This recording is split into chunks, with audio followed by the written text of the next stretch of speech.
Cat TV is celebrating 30 years of community media. Help support Cat TV's next 30 years by becoming a member today. Your membership will help us continue covering meaningful, local content.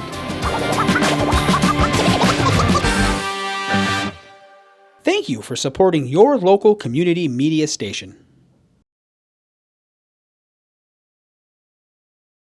Welcome, everybody. It's a nice crowd. Wonderful. All right, so good evening and welcome to the March 28th Bennington Select Board meeting. We are meeting in the Bennington Fire Facility. I'm Jeannie Jenkins. I chair this board. I'm going to ask for my fellow board members, starting with Gary, to please introduce themselves. I'm Gary Corey. Welcome. Thanks for being here. Tom Haley. Good evening. I'm Jim Carroll. Good evening. I'm Jean Connor. Good evening. Sarah Perrin. And I'm Bruce Lee Clark. Wonderful. Also with us tonight, we have Stu Hurd, our town manager, Nancy Lively, taking excellent minutes as always, and Jim Vyers, staffing the camera and Cat TV wiring. Yes? Okay. So, lovely. We have a great agenda tonight, and the first thing we want to do is actually amend it. So I'd like to amend the agenda so that we can add an item to have Jim read a proclamation for John Shanahan, which was passed by the legislature and was read yesterday in a ceremony honoring him. And so I asked, do I have a motion to do that? So moved. Second. Great. Where? In the Thank agenda? you. And where I'd like to put it is right after the warrants and before public comment. Perfect. Okay? Thank you for that. All right. Any discussion? All right. All in favor, please say aye. Aye. Aye. Sounds like that was unanimous. All right. So let's move forward. As always, let's start with the Pledge of Allegiance. Jim, will you lead us in that? I pledge allegiance to the flag of the United States of America and to the republic for which it stands, one nation, indivisible, with liberty and justice for all. Thank you, Jim. Oh, and Jean, would you now read the town vision which guides all our work? Yes, I will. Bennington is a welcoming, engaged, inclusive, resilient community where everyone, regardless of their identity, shares in our vitality and benefits from an outstanding quality of life. Thank you. All right, so next up is the consent agenda. Could I have a motion for the purposes of discussion? So move. Second. Okay. Any questions or comments on the minutes of March 7th or 14th, the warrants for the liquor licenses that have not already been discussed with someone? Jean, did you want to? I already spoke to Nancy about a correction for Emily's name. All right, any other comments or questions? No? All right, all those in favor, please say aye. Aye. Any opposed? Abstentions? All right, great. Perfect. All right, so now, Jim, I'm going to turn it over to you for the proclamation. Okay. Before I get started, I want to tell a brief story that Brian Campion told yesterday about this proclamation. Proclamations are created by legislative council in Montpelier, and there is a particular legislative counselor who goes about writing these proclamations. And as he was going about doing his work, he contacted John Shanahan and wanted his thoughts on what would be in the proclamation. And it started out at this length. And by the time John got off the phone, it was whittled down to about that much. So it would, not only did this proclamation get endorsed and voted for in both the House and the Senate chambers, it had to be passed twice with the amended resolution. So this is to honor John, and his dedication to the town of Bennington in all the years that I've known him. When I first came on the board, I've often thought of John as a truly heroic figure for the people of Bennington. He never gave up. And he got crap from every corner, it seemed like, and he never gave up. He always came shining through and was so dedicated to the town of Bennington. And importantly, he was a big player in the TIF district, as was Michael Keane and Mike McDonough. And it made it possible for a project like the Paul Carocchio former Tuttle's property to happen. You know, there's been a long increased growth, economic growth in the town. And for those who may not understand entirely what the TIF district allows, is that it provides the infrastructure for a place like the Paul Carocchio Tuttle's property to happen, so that the builder doesn't have to invest that money. And what has happened is there's going to be a $15 million building built in Bennington because of that, and because Mr. Carocchio clearly saw that Bennington is a worthy place of investment and will provide, you know, ad infinitum for as long as it lives or stands, increased property taxes will over time, you know, lower the amount of property taxes overall, maybe a small amount that general taxpayers pay. And John was in there for that. And I'm so grateful for all that he did. So I'm going to read the proclamation to you now. This was put forth by Senators Campion and Sears and co-sponsored in the House by Representatives Corcoran, Morrissey, Nigro, and Whitman of Bennington. So here goes. State of Vermont Senate Chamber, Montpelier, Vermont. Senate Concurrent Resolution.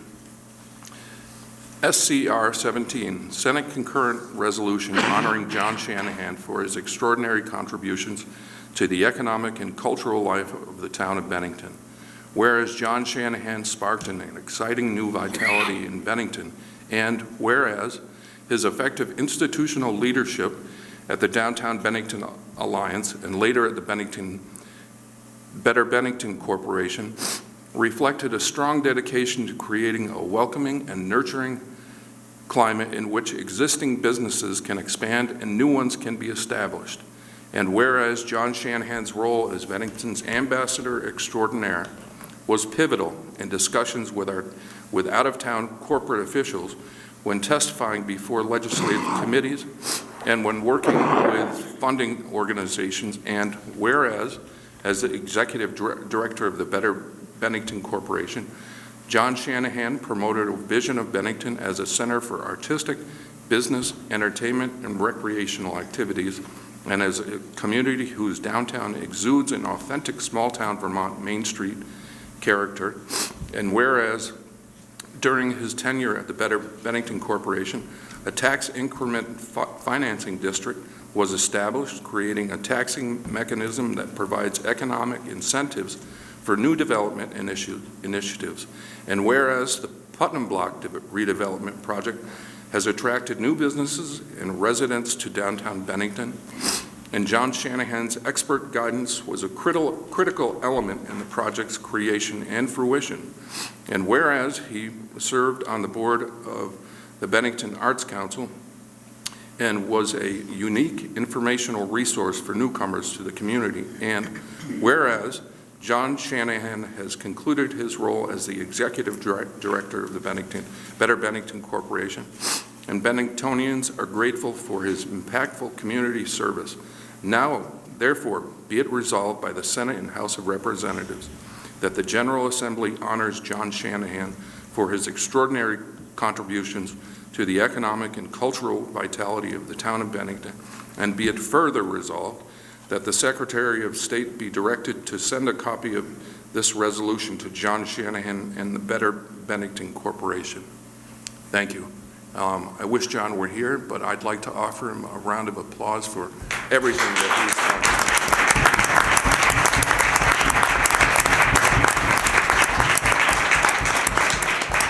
Thank you, Jim. That was wonderful. I have just one Promise addition. me. No, I said I had one Yes, more. you did. One Quick, more announcement. quick. Okay. I got, Phil Pappas and I got notified through Mary Morrissey that the FAA has approved the lighting of the monument. Great. And, which is exciting news, but Phil and myself and Mary worked tirelessly on it, but Mary is the one who really pushed to get the FAA to approve this. We don't know exactly when the lighting will take place, but it's going to happen. Great. So that's it. Thank you. You're welcome. Thank you. Thank you. And thank you for reading the resolution. That's wonderful. All right. So next up is public comment. We have 3 people wanting to speak tonight. Kelly Carroll, you're up.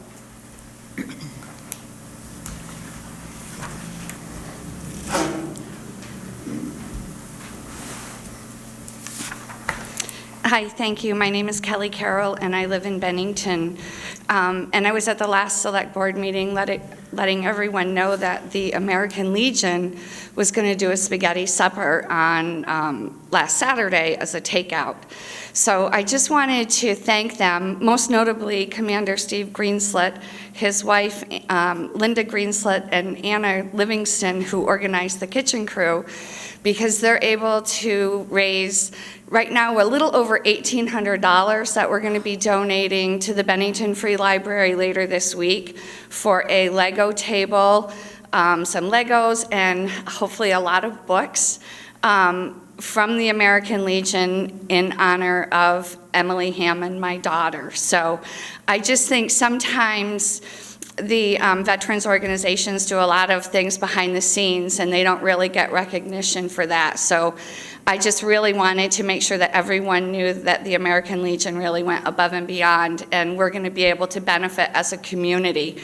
I'm not quite sure how that's going to work on the book side, but I'll let you know, and we'll give them the check and everything. So I wanted to thank everybody for that. And then also next month's walk is going to be a week later. We're going to do it a day after Earth Day. And we're hoping to do some trash pickup and cleanup along the Riverwalk. So please join us. You can help us clean it up, and you might even learn a little bit about the river. So thank you. What's the date, Kelly? April 23rd. It's going to be the day after Earth Day. Okay. Okay. Thank you. Thank you. That's wonderful. All right. Next up is Jenny Dewar. Hi, I'm Jenny Dewar. I'm the current executive director of the BBC. Thank you for reading, of the Better Bennington Corporation. Thank you for reading that proclamation. Big shoes to fill for sure. I just want to let you know that we had 2 ribbon cuttings in the past week and a half. The Angry Egg 2 had their ribbon cutting, and on that day I ate their Angry Egg breakfast sandwich, and I haven't stopped thinking about it, so you really should eat that. I don't usually but you should eat that. The Village Garage Distillery had their ribbon cutting yesterday, and it was really well attended, and there I ate the Power Bowl, and you really should eat that. The Bloody Mary, if you drink alcohol, I recommend that as well.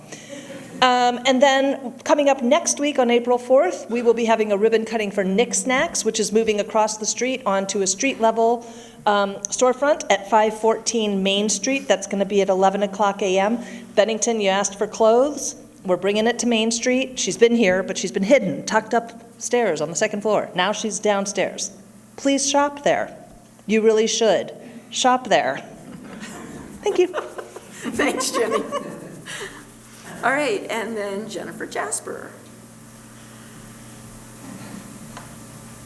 Hi, I'm Jennifer Jasper, the Executive Director for Bennington Performing Arts Center, the home of Old Castle Theater Company. One, I'd just like to say you can blame John Shanahan for me standing here, as it was his warm welcome to Kate who clinched the deal for us relocating to Bennington after such a warm welcome that he gave us.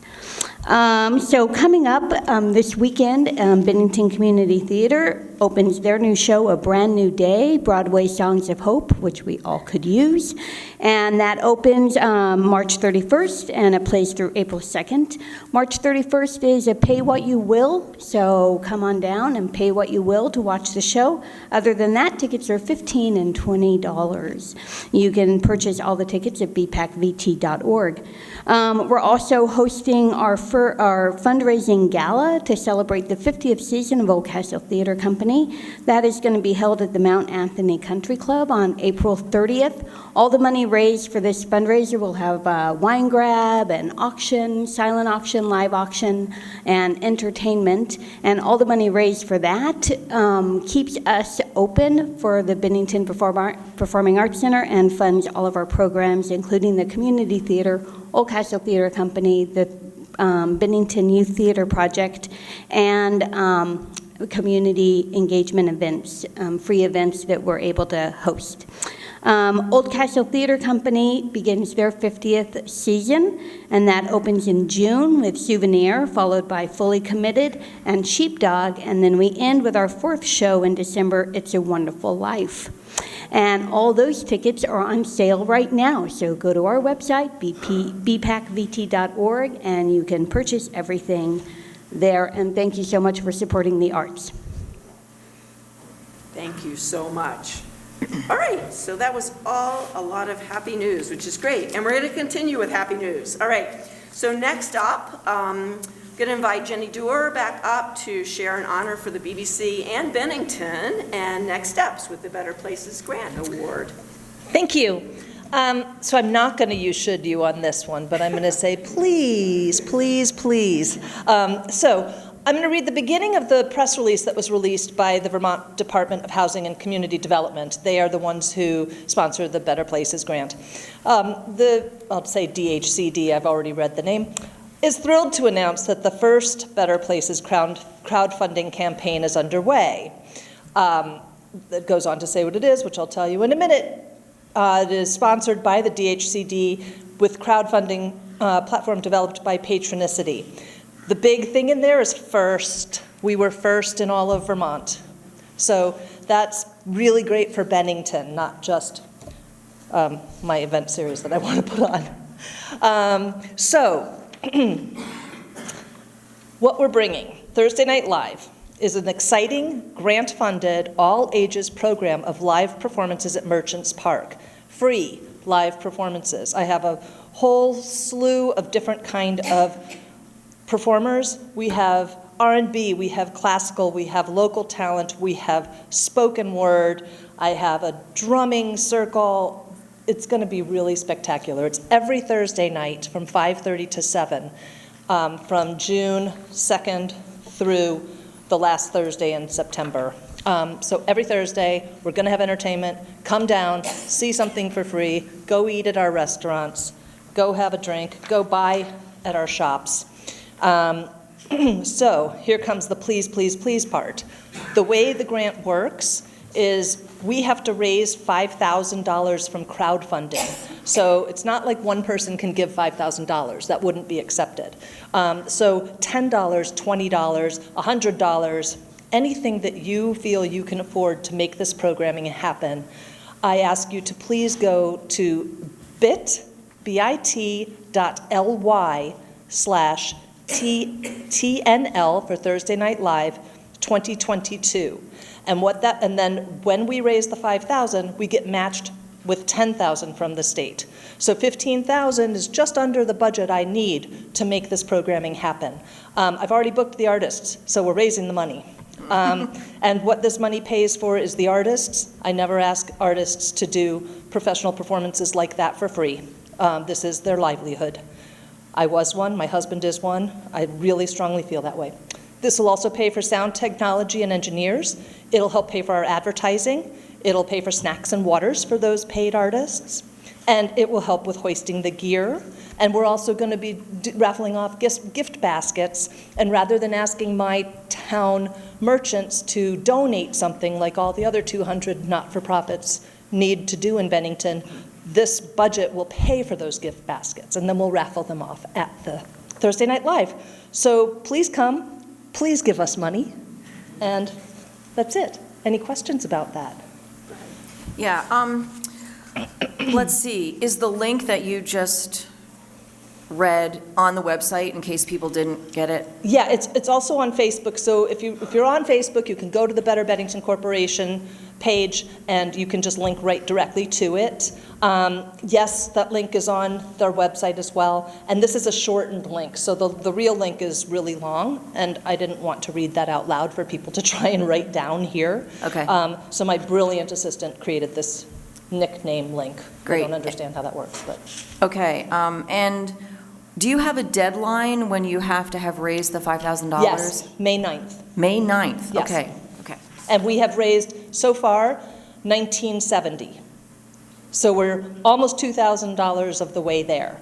But if you see it says $5,000, please keep giving, because the budget is actually a little higher. And it will go to good places. Anything else?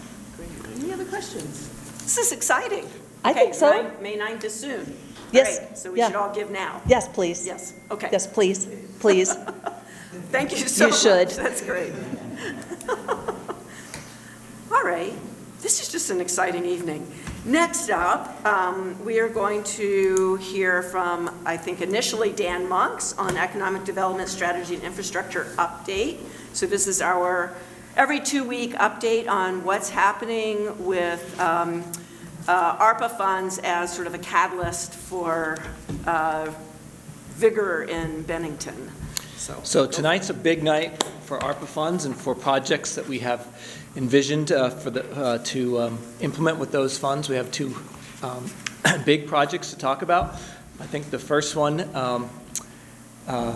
it will be very interesting for folks, because when we put out our public comment, we asked for public comment regarding projects that folks wanted to have in Bennington. This one got by far the biggest response and a big positive response. And this is the skate park idea. As you know, in Bennington, we've kind of struggled for probably decades to figure out how to do a skate park right in Bennington. And luckily, we have folks right here in town who have connections and really know how to do skate parks, have partners that know how to do skate parks, and they are willing to partner with the town to try to make this happen. So I've invited tonight a couple of folks. Jeff Metcalf is going to be the spokesperson, I believe. Is that correct, Jeff? You got designated, nominated, drafted, whatever. And Jeff's going to give us a brief presentation tonight, kind of outline their vision about what this could be, talk about possibly partnering. And really what we're looking for tonight is, after you listen to these folks, if it's something you think that we should consider to continue to pursue, that you simply tell the staff, work with these folks, figure out a way to do this, bring it back to us, bring it back to you folks so that you can give a formal, yes, let's go. So that's kind of where we are right now, but if you guys like what you hear, the staff's very excited to start working with these folks, and we hope that you'll like what you hear. So, Jeff, come on up.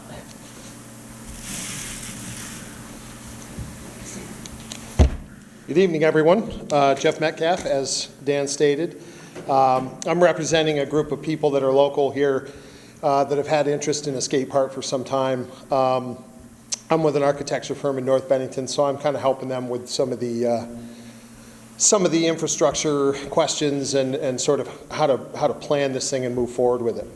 Like I say, I'm here representing a group of locals, including Knick Piedamonte. He is here with me. Knick was the previous owner of the Cutting Edge skate park on Benmont years ago. He's one of the spearheads for this thing, and there are a few others as well. He's a lifelong skateboarder, and just something that he's very passionate about. It's our understanding that there's been some of this internal discussion about the possible skate park project, so we felt that our team can really bring some valuable experience and leadership to the project. We believe that, even though a simple skate park would be great, a destination skate park would be better. Something that we can all be really proud of. Other parks of this magnitude have generated a lot of interest in areas that they reside in, like ours, and they bring in larger markets. We feel this needs to be a regional facility, not just something local. It will undoubtedly bring in visitors from all over. Even Cutting Edge brought people from all over the globe to come skate. There were professional skateboarders that came, and that was a very small operation.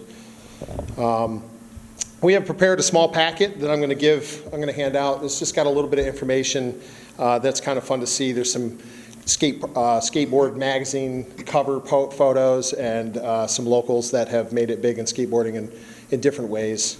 So that's kind of fun to see. It also goes into a little bit of the detail on some of the benefits for skateboard parks and skateboarding in general. And so we thought that would be fun to share.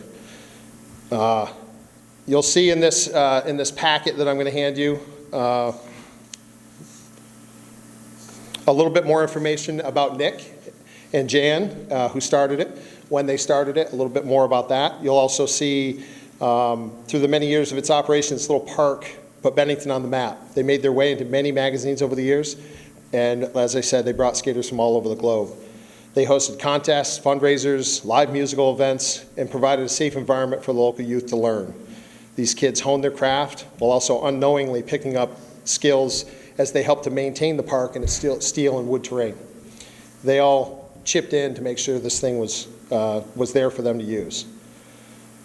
There's also some pages discussing the benefits of the park, place to play. It's not just a place to play, but rather a community of people working tirelessly to get better at what their craft is every day. In 2020, skateboarding made its way into the Olympics, and it's no longer an outlier in the sports world. So we also, in the back of this packet, you'll see a couple of examples, some skate parks that have been done, and we've been talking to a national facility that's kind of helping us organize some of those thoughts.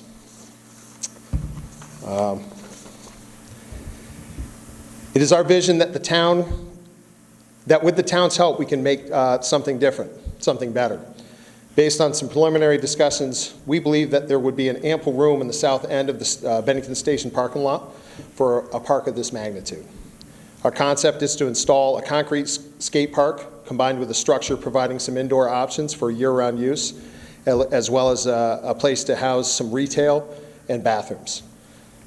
The building would double as a base of operations for tournaments and other events of the type.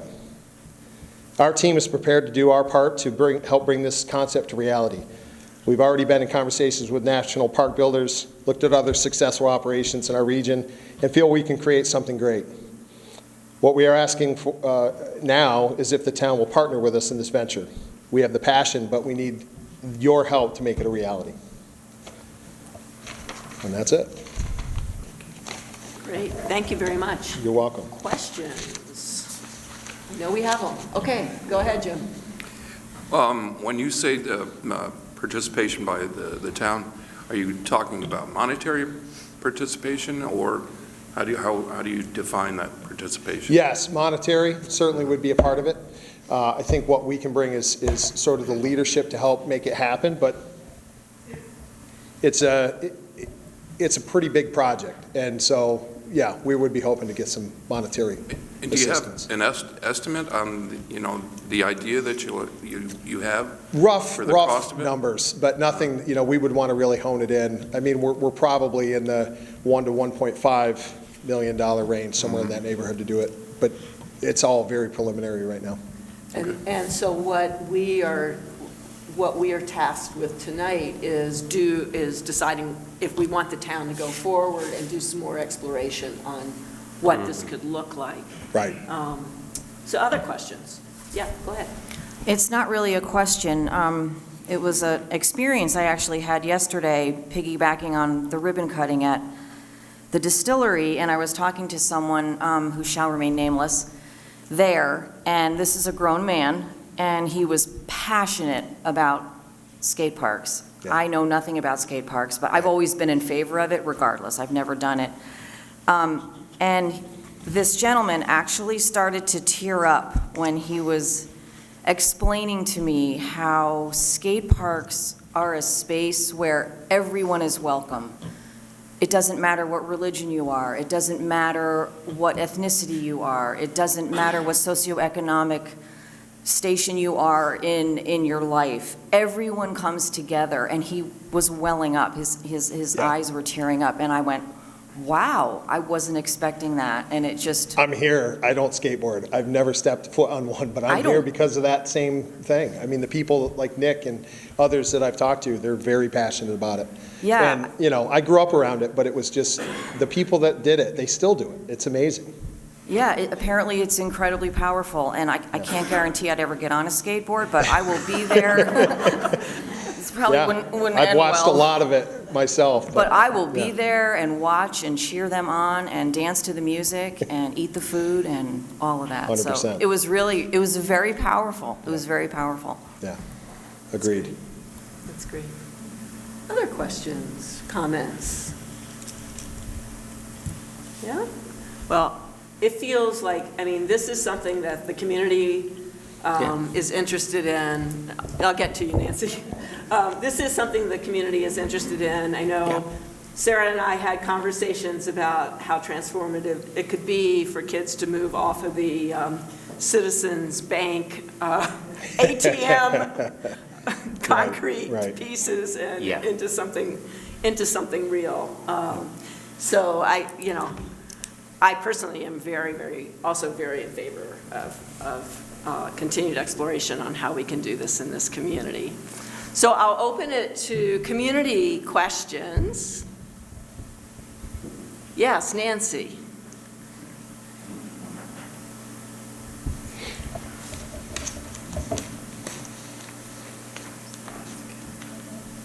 And please introduce yourself again. Nancy White, Bennington. If you're talking about the Bennington Station parking lot, is that, okay. One of the zoning changes you did a year ago is you took away the parking requirement in the downtown. So for example, at Tuttle's, the 60 apartments, that the property owner doesn't even have to provide parking for his tenants. He's going to have 43 spaces. And what I was told is that the people who live there who don't have a place to park are going to be told to go park at the Bennington station.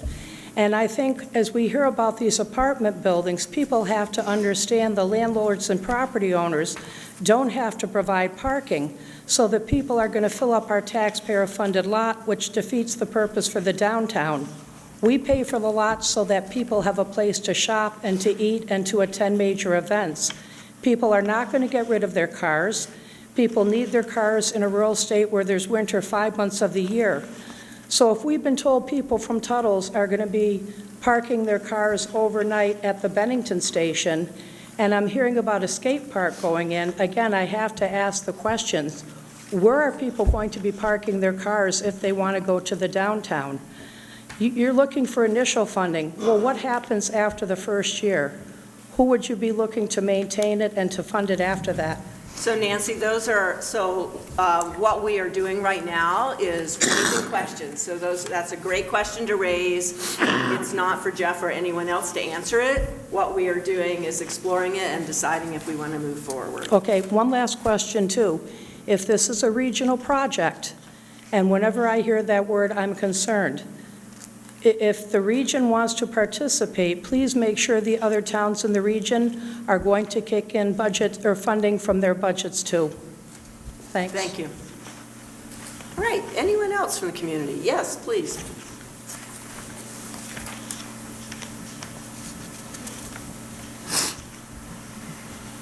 My name is Michael McDonough. I chair the design committee for the Bennington Corporation.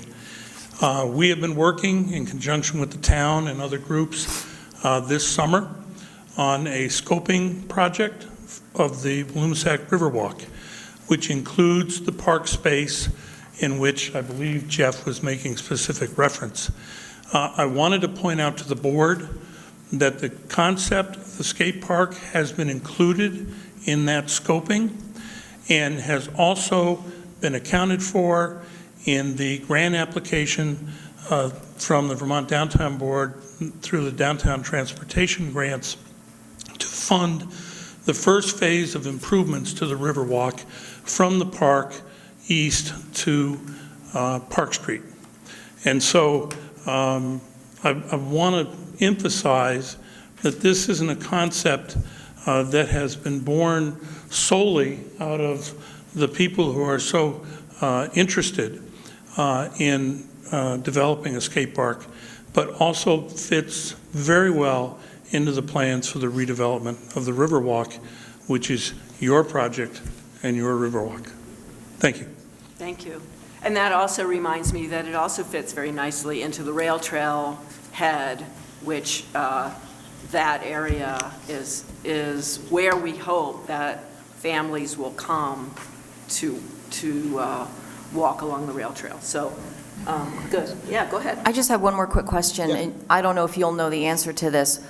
How far away is the next closest skate park similar to what you're dreaming of? Bet you can. My name's Nick Piedemonte. Closest skate park would be Manchester, just completed one that is all concrete. Kind of a similar plan to what we want to do, although we want to go bigger than what they did. So that would be, then, of course, over at Lake Perrin, North B. That park has been there for years, and it has actually been constantly used. I've gone by there when it's been 10 degrees out, and there's people out there skateboarding. That's definitely a small scale, but it's still very valuable, built well, and it has lasted also through our tough winters. The concrete's going to give us the real long term. If you were to go in state, staying in Vermont as far as parks, there's actually quite a few scattered around, but most of them are, you think, like no? North Bennington, right? Yeah, smaller scale parks. I think Burlington's probably the closest large one, right? The one up in Burlington? Yeah, Burlington has a park that is more of the scale that we would like to do. It's been there for, I'm going to say about, I'm guessing, but maybe going on about 4 years, 5 years now. It's right down on the waterfront. Actually, a local who grew up at my skate park, Brendan Foster, was instrumental in that park being all put together. He's also a skate shop owner up on Church Street in Burlington, and he was one of the skaters that I had behind the counter at 14 years old and said, all right, I got to run out and grab some supplies. And he started really his whole retail experience with me. So Burlington is large scale parks. I would say that, you know, there's probably another 20 parks throughout the state, which is kind of a rough estimate. But close to us, Manchester would be more on the concrete scale that we want to go. And then if you were to go south, North Adams, they have a park right on Route 8. And that's a concrete park, but it's a little different design. It's a little smaller scale also than what we want to do. Okay. And assuming, right, I was going to say, assuming that you don't want to skate on snow, then are there any year-round parks in the area? There was up at Pine Hill Park in Rutland, which is a mountain bike area. It's a hockey rink there's a building, open side, so like a giant pavilion. What's that? Still open to the elements. Yeah, so they have a pavilion, but the sides are all open. I'm not sure if they're still doing that park. I would have to find out if that's still actually running. Okay. But for the most part, yeah, everything is outside. We'd like to have part of it covered. Obviously, if we had a bigger budget, you know, we could cover more of it, but we're kind of hoping for a section of it that's going to be, you know, when it rains, and then also because skateboarding and rain don't really mix well. So as far as like the surface becomes real slippery, and of course the snow. Great. So, yeah, I would say for the most part, most all the parks in the state are outside. Okay. Thank you. Yep. Jenny, you had a question? Yes, you should. Cat TV can't hear you if you don't. You haven't had enough of me yet, right? Correct me if I'm wrong, but I think the skateboard parks, draw people, right? People travel around to go to different parks, correct? So it'd become a destination for us, so that not only would we have the skateboard park, then it brings people into our restaurants, our stores. You could have someone open a skateboard store here. I imagine that's part of what goes on. You could have food trucks that are permanent there. I mean, it's a great economic boost to the town to have something like this. Yeah, and that's, I would say. Culture, that's the word I was looking for, skateboard culture. Yeah, I would say that's part of the reasoning behind calling it regional. It's not so much that it's the idea is that we're going to pull people in to the town. Yeah. That's kind of the idea. So I just wanted to make sure that was. I got a quick question. I'm just letting my mind wander on this dangerous thing to do. I would imagine that you could have regional competitions, which would certainly foster increased economic activity for the town. So I certainly endorse that idea. Yeah, Knick had regional. He had competitions at Cutting Edge, and that was a much smaller operation. Part of the drive for this would be to be able to do that. What we want is for this thing to be in magazines. Want people to have to use this as a destination. It's another reason to come to Vermont. We have skiing in the winter. We have other things that we offer, but this would potentially be the kind of thing where kids will travel for a good skate park. So. Mom and Dad. That's great. That's great. Yes. Yeah. So, do we have more questions, or are we ready for a motion? Oh, yes. Deb, please come up.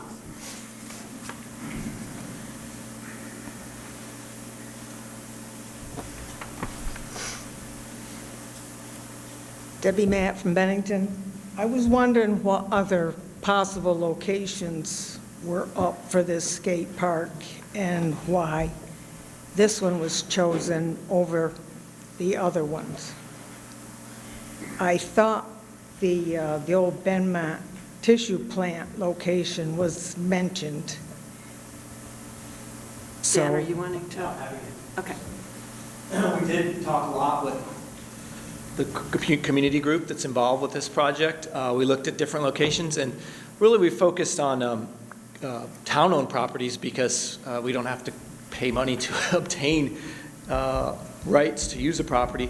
But this site really rose to the top because it's so centrally located. The folks that we talked to were so excited that kids can skateboard directly to it. Even Willow Park is pretty remote for most kids. It's a little easier to get to now that we have good pedestrian and bicycle infrastructure, but it's not as central. And it really is, we chose that location because of its central location, because it's close to the downtown, and we may or may not end up with that location, but that's our concept right now. We have to do our due diligence. We have to deal with the floodplain issues. We have to deal with make sure there's no title issues. Lots of things to think about, but that's what we need to do in order to move forward. And once if you folks give us the authority to proceed, then those are all the things that we're going to do. Great, thank you. Thank you for the question. Any other comments, questions? Then I'm wondering if I could have a motion to allow the town to continue working on this in conjunction with these guys? Second. Okay. And bring it back to the select board, yes? Yes, okay. So we had a first and a second on that? All right. Yep. All right. All those in favor, please say aye. Aye. That was everybody, yes? Thank you. All right. Wonderful. Thank you very much. Yay! It's exciting. All right. So to continue the excitement, Shannon, you are here to talk about Ben High. Yes. All right. Well, good evening. I'm Shannon Barsati, Community Development Director for the town of Bennington. And that was a very exciting proposal. So this is also equally transformative on the other end of Main Street, the Ben High building, transforming an iconic building to new uses. So the old Bennington High School was built in 1913. It's got some beautiful Art Deco architecture inside, and was a high school from 1914 to 1967. and then the middle school up until 2004. So there have been renovations to the building in 1939, 1958, and 1975. And adjacent is the new addition that housed the auditorium and cafeteria, I think the science classrooms, and then the shops behind those. So many stories from this building, so many people locally who've gone to school there and whose parents and grandparents have gone to school there as well. So just a little bit of background about the town's interest in the building. The current owner, Chris Gilbert, bought the building a couple of years ago and approached me asking, would the town be interested in a gym? And at the same time, we had been discussing, the renovations and the new addition on the rec center was underway. There was discussion about a phase 2 at the rec center to build a gymnasium for, $7 million. And I thought, yeah, if we could use this old gym, that would be really fantastic. So I started working with him. He's been progressing on the gym, but the newer side of the building, the auditorium and the rooms adjacent to it, were in fairly good shape because he really invested in stabilizing the building. So he put new roofs on, cleaned up a lot of the water damage that had occurred there, and I looked into some grant funding through the community development program to really get those auditorium spaces back in use, and worked with Kayla and Taylor, who are here from the Y, to start programming those spaces both for youth programs, and there's been a lot of kind of organic use in the senior community of older adults, because we have a real need for indoor recreation in Bennington with our long winters, and our rec center currently doesn't have space. So this has evolved over the last year or so, and we started to talk more with the owner, Chris Gilbert, about the town possibly, having some ownership of all of these community public spaces, both the gymnasium, the auditorium, all of those classrooms and cafeteria that were there. How would that look? And then he asked us, well, would you be interested in the whole building? And so our first thought was, I don't know about that, not unless we had a partner to really look at the redevelopment of the entire building. And we found that partner in talking to Stephanie Lane, who's here from Shires Housing, because that was really our first step to say, Stephanie, if the town took on this piece, could you take on the housing piece? And she's being the brave person that she is, she said yes. So that's sort of where we are now, and the proposal that you've looked at with the lease, sort of like a lease-to-own agreement for the town to take on the space and then work with partners to develop the housing. But as far as the town's role, this slide really shows you, I'm going to come over to show you some of these spaces, how we could utilize it for the community. So the entrance is here. This is Main Street, and the parking lot is here. And this would be the main entrance. We would be looking at bringing back the auditorium for both, larger events, performances, different kinds of classes that the Y has already been doing. There's an active walking club that's been using the space. There's a stage. This is the little cafeteria that would be brought back to a commercial kitchen space. And then these spaces adjacent could be used for multi-purpose rooms and particularly for seniors. So one of the ways that we could really make this work is by relocating our senior center, doubling the space of the senior center, and also relocating Meals on Wheels and doubling their space, both for cooking and for dining. Because as you can see, there's a lot of room in this building. This is 30,000 square feet of public space, including the gym, the rooms behind the gym, the cafeteria, the old home ec rooms that could be used for both storage, shared office spaces, and then all of the old shop rooms that are on Pleasant Street, which could be reused for a variety of purposes. And there are other partners that we've started to talk to if this happens, who are really interested in those spaces as well. You want to go to the next slide? So this overall vision is really to expand the community programs that we can offer through our partnerships with the Y, with the Berkshire Family YMCA, for recreation for all ages, but particularly for seniors. Like I said, what we've seen is that this space has been, it's just happened naturally, that seniors have been signing up for all kinds of different, strength and exercise classes, as well as really walking in the space and using the space. Also, the housing opportunity that is the potential of this space. There are over at least 40 units that could be developed of different sizes, from kind of 1 bedroom up to 2 bedrooms and even 3 bedrooms. And then all of the different community partners who would really make this possible.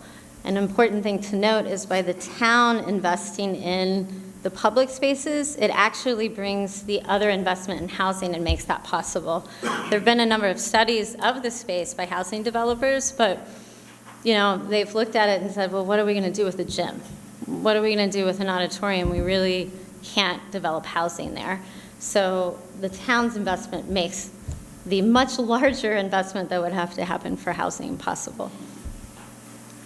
So some of our community partners and expanding programs that I mentioned, we're having twice as much room than we currently do in our senior center.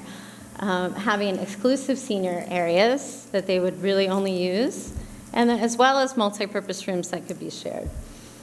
More focus on senior wellness and year-round recreation, as well as socializing. Having the same kind of programs that are popular now that are currently at our senior center. Having multiple areas for dining and a very large auditorium space for larger events. Meeting rooms, office spaces, a gymnasium, and as I said, over 30,000 square feet of space. So this is just zooming in to what I was showing earlier, and it kind of shows you potentially how much space we're talking about. So that green area of these rooms adjacent to the auditorium are over 4,000 square feet of space, and our current senior center space is around 2,000. So it really does double the space. And this shows some of the just kind of access. It's all on one floor. There's ADA bathrooms and other improvements that can be made to make it even a more accessible building. And then for Meals on Wheels, it really gives them access to much more storage and dining, as well as office space. I mean, Ilsa is here, the director of Meals on Wheels. Ilsa Svoboda is with us tonight. And one thing that's happened during COVID is that Meals on Wheels has, I can't remember if you said quadrupled the amount of meals that you're delivering in Bennington County. And if you go to visit their space currently in our senior center, it's just packed to the gills with food, with freezers, with coolers, and giving them additional space where they can do what they do would really be a huge asset to the community. If you want to go to the next one. So that just shows our existing senior center space in red and just how much more room we would have at the Ben High space for senior programming. And then the housing opportunities, it's over 70,000 square feet because the entire building is over 100,000 square feet of what we would call mixed income housing. So, Stephanie Lane could speak more to this, but really the model for housing is to have mixed income. So, their successful project, the Monument View Apartments, also Perrin Village has done that really well, where you have, kind of your most affordable units up to market rate. And that's really what we'd want to do at Ben High as well, and hopefully with senior housing in particular, because there is more funding now that was not available before for housing in general.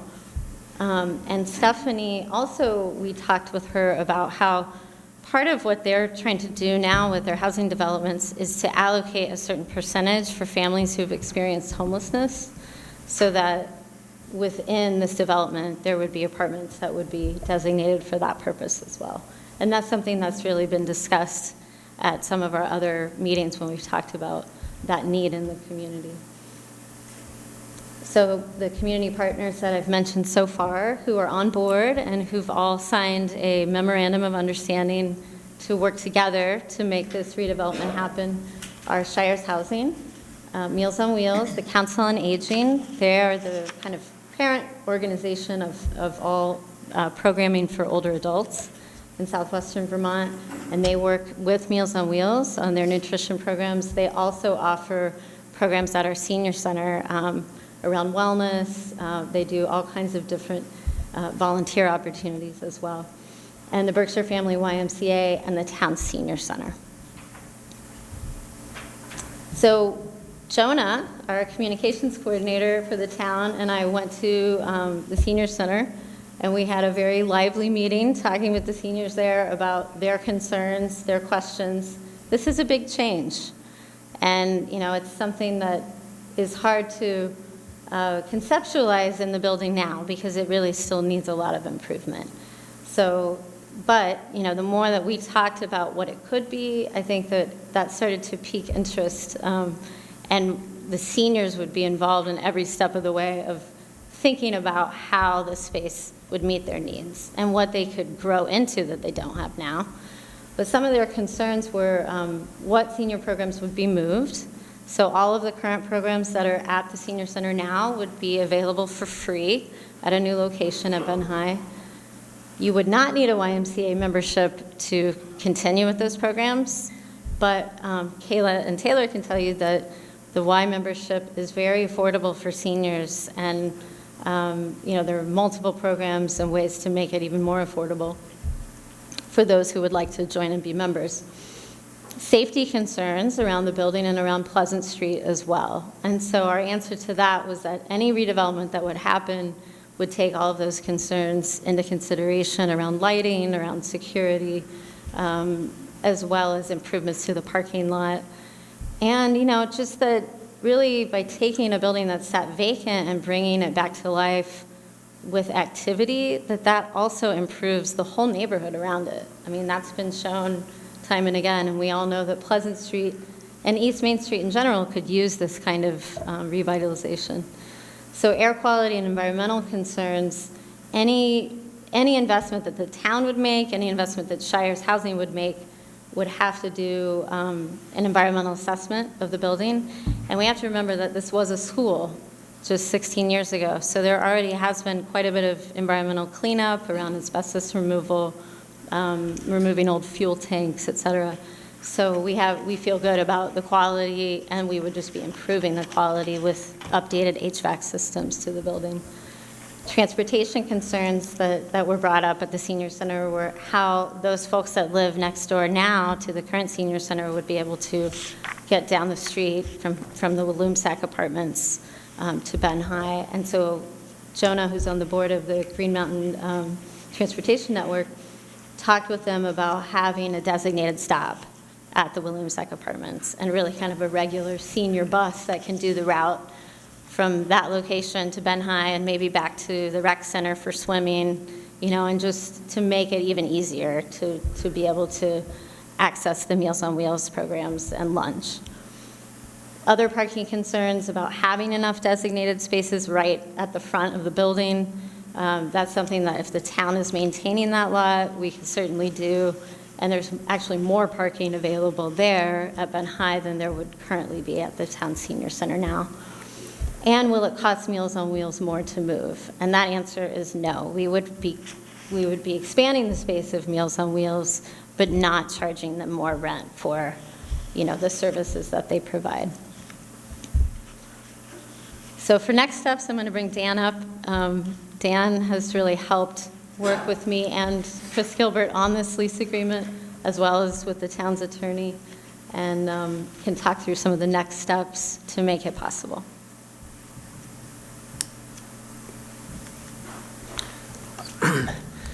After I get finished, we're going to hear from, I think, hopefully, some of our, I can't say enough, awesome partners. And that's why I'm so excited about this project. If it was just the town doing this, I would say, you know, we just don't have the firepower for that. But we're talking about incredible community partners that we have here. The folks at Shires, the folks at the Y, folks on Meals on Wheels, and I'm just really, really excited about this project, and I'm hopeful that you guys will give us the green light to continue to work on this, because it's been just a wonderful experience so far working with those folks, and getting to this point. And we know it's going to be a lot of hard work and a lot of challenges we don't even know we have yet. But with those folks with us, I feel like we're going to get there. And we're very excited and committed as a staff to help make that vision happen if that's what the select board decides to do. So I thought I'd talk about a little bit about where we are in our acquisition or site control for the building, and then what the next steps will be. So included in your packet is a lease agreement. It's essentially a lease with an option to purchase, a lease to own type of arrangement, kind of a hybrid between the two. Essentially, we'll immediately, upon approval from you folks, lease the space, gain control of the space. It will be the town's space. We will be the one and only tenant, and we will control the space and begin to do the due diligence we need to do, et cetera. But that lease also gives us the option to purchase it at any time, which we can do by exercising our right to purchase.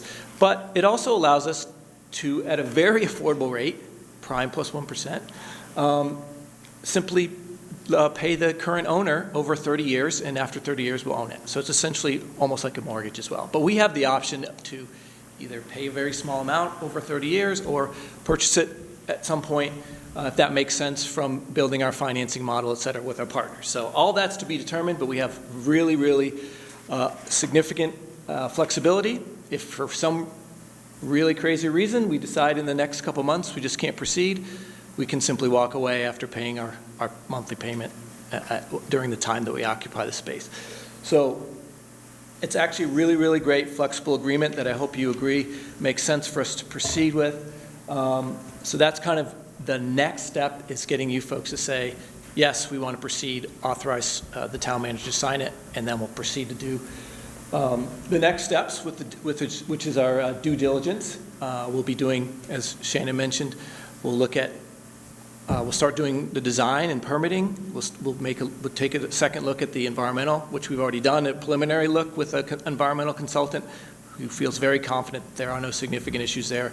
We wouldn't have proceeded to this point if we didn't have a high level of confidence that the site is really good shape environmentally. But we will start, if you folks do give us the authority to proceed this evening, we'll be putting out a request for proposals, a request for qualifications to get a design professional on board as soon as possible, and proceed with all due haste to get the project designed with our community partners, as Shannon mentioned. We're going to be working with the seniors. We obviously work with Shires and Meals on Wheels and the Y, all of our partners, to make sure the building program is right, and that we've designed something that works for the community and all the partners involved. So that will be the next immediate step, is working to get a design professional on board. And during that process, we'll be getting input from the community and from all of our partners on the design so that it works for everybody. Our goal is to finish phase one. We're calling phase one the senior center and the Meals on Wheels infrastructure and improvements, completed within a year, but no more than 18 months. That's really the trigger where we have to proceed. We can't. That's when we would transfer the building, the senior center, in exchange for this building, to the owner of Ben High. So we have 18 months to make that decision, but we're going to be making that decision really in the next 60 days, because we're going to proceed to start making those improvements if everything checks out and we're successful in our design to meet everybody's needs. Happy to answer any questions about the deal, about how we're going to proceed if you guys give us the authorization. So Dan, I'm wondering if we could hear from community partners and then go to questions. Awesome. So that we that would be great if we can do that. So we have everything before we ask questions. Okay. Would that be okay? So who should be first? Shannon, you can decide that. Okay. Well, first of all, thanks to our partners for coming. And we would have put that on the agenda, but you all showed up, which was wonderful. So why don't we start with Ilsa, if you just want to say a few words about From Meals on Wheels.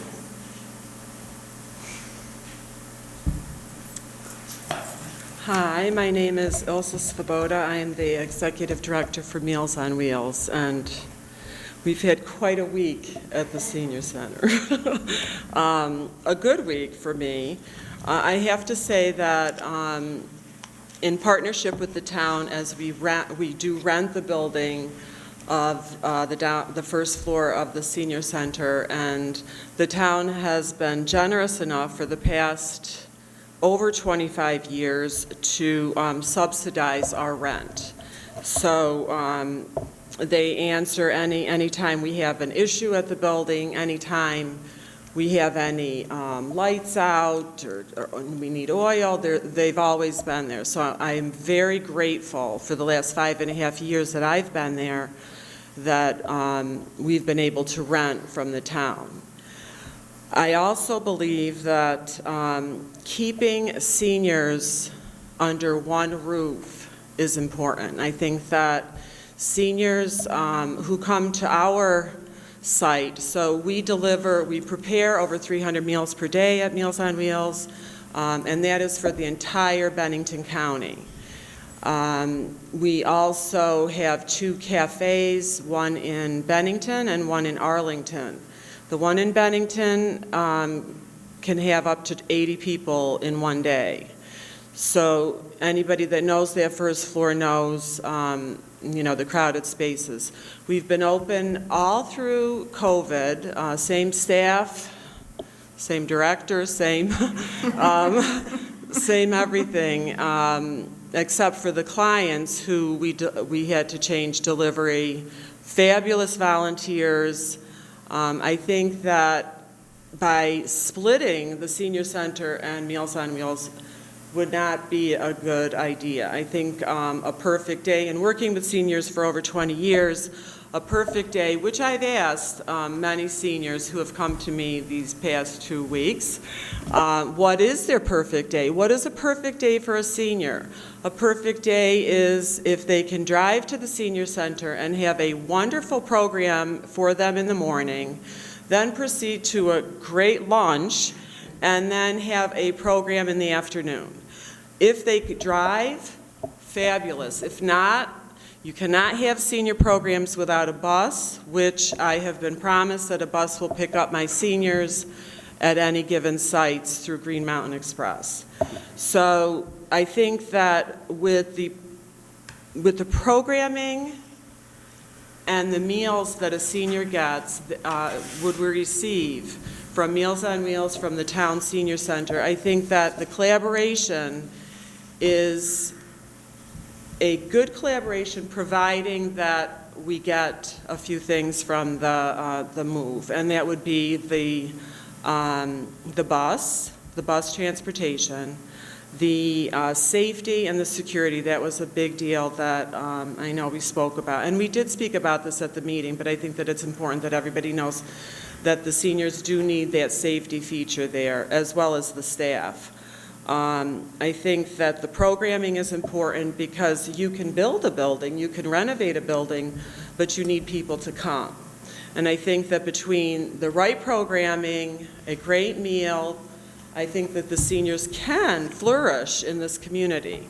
We've had many suicides, we've had many deaths through the pandemic, which we've had to experience. And I think that the loneliness is, to observe when a volunteer goes to a client's home and they're hugged, pre-pandemic, and Meals on Wheels is a great community partner.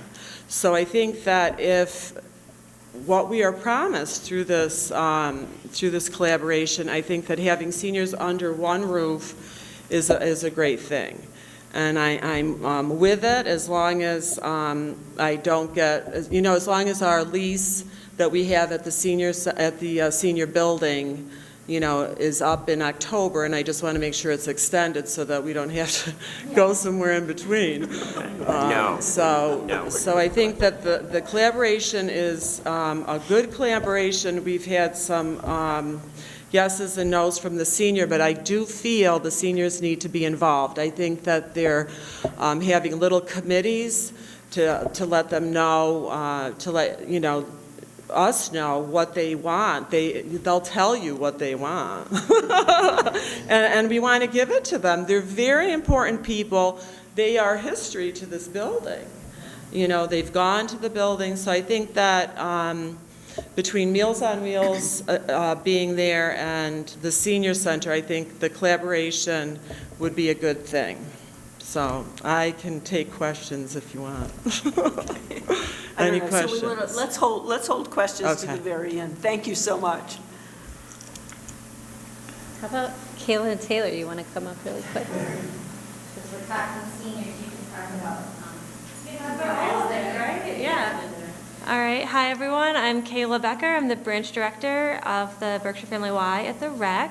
I'm Taylor McGuire, and I'm the assistant branch director at the Rec. And I came more prepared to answer questions, but I was a little bit inspired by all of this, so here we go. I want to say Ilsa made an amazing point about having everything in one location. And I just want to add that we see so many seniors coming to the classes, both at the Rec in the pool and at Ben High currently. So we have classes every single day, usually around 9 and 10 a.m., which is a great senior workout hour apparently. Taylor, how many would you say? We have 8 classes at Ben High currently. Yeah, and they're 15 to 20, you know, sometimes we have to move to the auditorium, which is great. And, you know, without having this large space at the Rec, really the only option to bring them all together is this Ben High location. So they'll have to travel to the Rec for the pool, but everything else can be in one spot, which would be amazing. And then on the other side, I was talking to a group of almost middle schoolers the other day. My children happened to be in that age group. And we were talking about like, oh, what do you want to do after school? Like, well, you can walk down to the Rec and play basketball. Yeah, well, what about like in the winter? Like, well, hopefully soon you'll be able to come inside to the basketball court, right? And hopefully we have a partially enclosed indoor skate park soon. And I think that it's amazing to think about the age groups that this could bring together in one spot. And then I will ask Taylor can answer anything, but I'm more here to answer questions. We've been in the building for a year, I think officially. We did summer camp for a little while, but it really just kind of became an adult senior space that we've been managing. And, to that point, the town of Bennington Buildings and Grounds guys, the crew, are amazing. And the idea of working with them on this building makes me very excited. So thank you. That's great. Thank you. All right. Thank you. Let's see who else we have. Stephanie Lane. Stephanie is the executive director of Shires Housing. Hi there.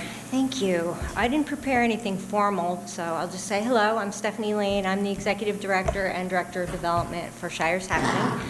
And I've been talking to both Dan and Shannon about this idea for a little while now. And we've all been kind of doing this and getting more and more excited and just thinking about the possibilities for the space. And I mean, for us, looking at a building such as this and a project this size, we might not have gone forward without such a strong partner. So what they've said about us being a strong partner goes both ways. And I think this is a really unique opportunity for a public-private partnership that we haven't really had before and haven't experienced. And I could certainly see our seniors in our Corby Whitney building, our current senior facility, benefiting from something like this in many, many ways. But also, can you imagine having senior housing on site as well? You know, we have a vision for some senior, which it lends itself to, ideally. Meals on Wheels is there, the rec center, programming. I can see our SASH program being part of that as well, because Shires is the local housing organization that houses the SASH program in Bennington and Manchester. So I think that's a really nice opportunity to expand some of that as well. And I know Kayla has worked with Becky Arbella, who's our SASH coordinator, and the other 5 who work under Shires. And I think, you know, just the fact that the amount of money that we would be able to leverage with the town's contribution, we can also leverage our own ARPA funding as well, specifically for the housing. And also other sources that we use, such as low-income housing tax credits, the community development program, the home program, BHCB. So I think there'd be strong support because of the strength of this partnership and the services and service providers that are part of this. And it's really a holistic approach to housing, in my opinion, and it really makes a lot of sense. And I could see people really being served by something like this, that everything is so, you know, at their grasp, plus the support they need. access to food, the access to services. I think it's really an ideal situation. In a building that might not have been ideal if one of us had tried to tackle it individually, it suddenly becomes a really exciting and unique opportunity for all of us. So thank you. Thank you, Stephanie. All right, so that's really, okay, so now we have the whole ball of wax, right?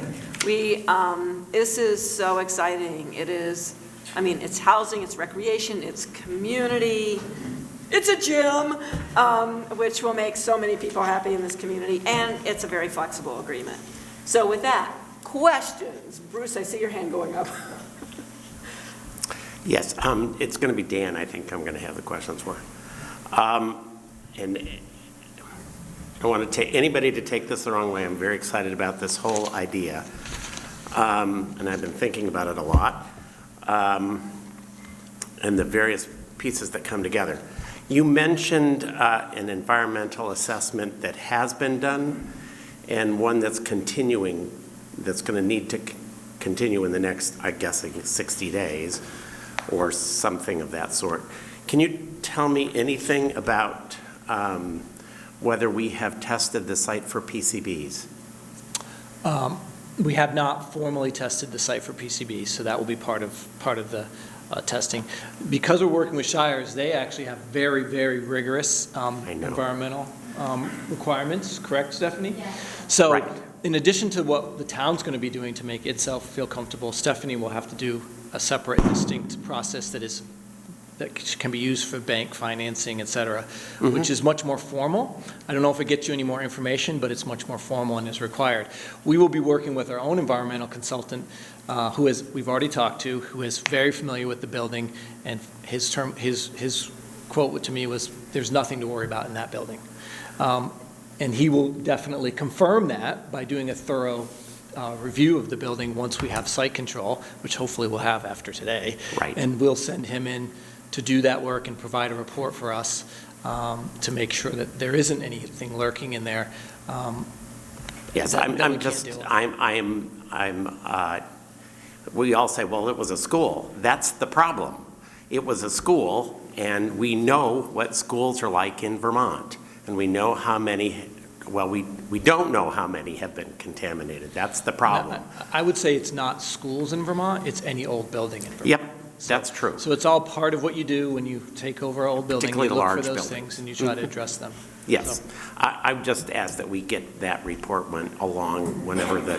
That's my first call tomorrow morning. That's great. No, thank you. Great. Other questions? Yes. Dan, the lease payment that we have for this agreement, is that similar to what we pay for renting the building now? Actually, it's a little less than what we would pay to rent the space. Correct me if I'm wrong, Shannon. So it's actually less than what we would pay to rent the public spaces that we had talked about and negotiated earlier with Chris. But that includes the gym. Right now, we're paying about, what was $3,000 just for the auditorium spaces. So to get the entire space, we were looking at paying probably $7,000 if you're looking at a per square foot basis. We're able to negotiate with Chris, who, to his credit, he's like, I could do this and it would be cheaper for you folks. And so we actually get a lower monthly payment. Now, caveat, we all have to recognize that we will be essentially owning the building or controlling the building, so there are costs with maintenance and those sorts of things, so it won't just be that lease payment that we're going to have to deal with, and that's all going to be part of our due diligence, is understanding the carrying costs of the building. But this is a way to really get control of the building for about the same amount as what a lease would be, and get site control so that our partners can just go out and seek funding for the analysis that they need to do, because none of that money starts to flow until there's site control. And we will have that after today, hopefully, if you folks say yes. Great. Other questions? I'm not sure who this one would be for. Maybe Shannon, my first question.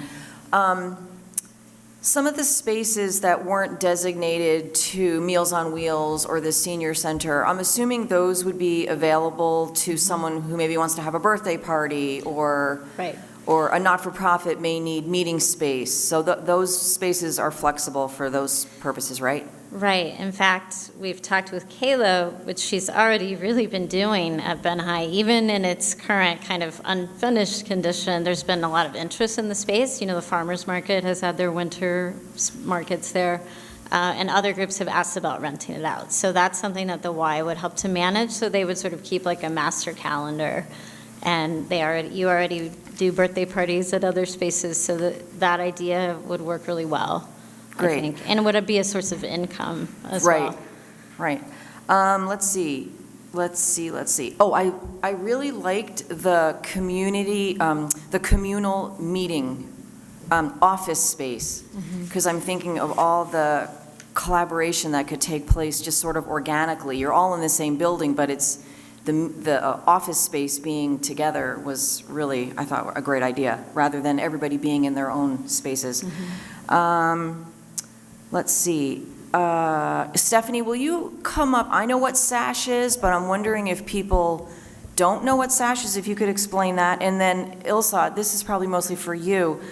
I'd like you to speak to the health implications of having seniors have access to good food, social situations, living with, and being able to socialize and having access to fitness. I mean, it seems like people's quality of life is going to dramatically, or at least the opportunity will be there for quality of life to be, going on the upward swing. So, okay, thanks Stephanie. Sure. So SASH is the Support and Services at Home program. It's a statewide program. It currently serves about 5,500 Vermonters. They have to be Medicare eligible only to participate, so either they suffer from some sort of handicap or they're a senior on Medicare. And the primary focus is to connect them with services and resources to keep them at home for as long as they would choose to be. So whether it's in their own home, in a community panel, we call them panels, and a panel is 100 participants, or if it's in more of a communal apartment type of living arrangement. In either case, just providing them with connections to resources that will keep them there, or if it's just doing med checks with them. We have wellness nurses that work for us as well as part of this. So it's really using housing as a platform for community health for seniors. And we also do programming like Tai Chi, and we do all kinds of things, cooking classes, and flower arranging. It's really been a nice program. Thank you. Housing serves well for that to happen. Thanks for the explanation. Sure. That's all. Did you want Ilsa to come back up? No, she shook her head yes, that what I was saying was. Okay. But Sure. yeah, no, if Okay. you want to elaborate, please do.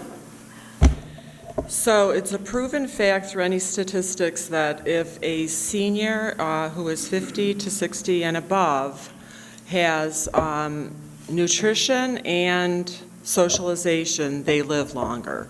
So attending, I don't think Carrie is here for the senior center, but I can tell you that, there's,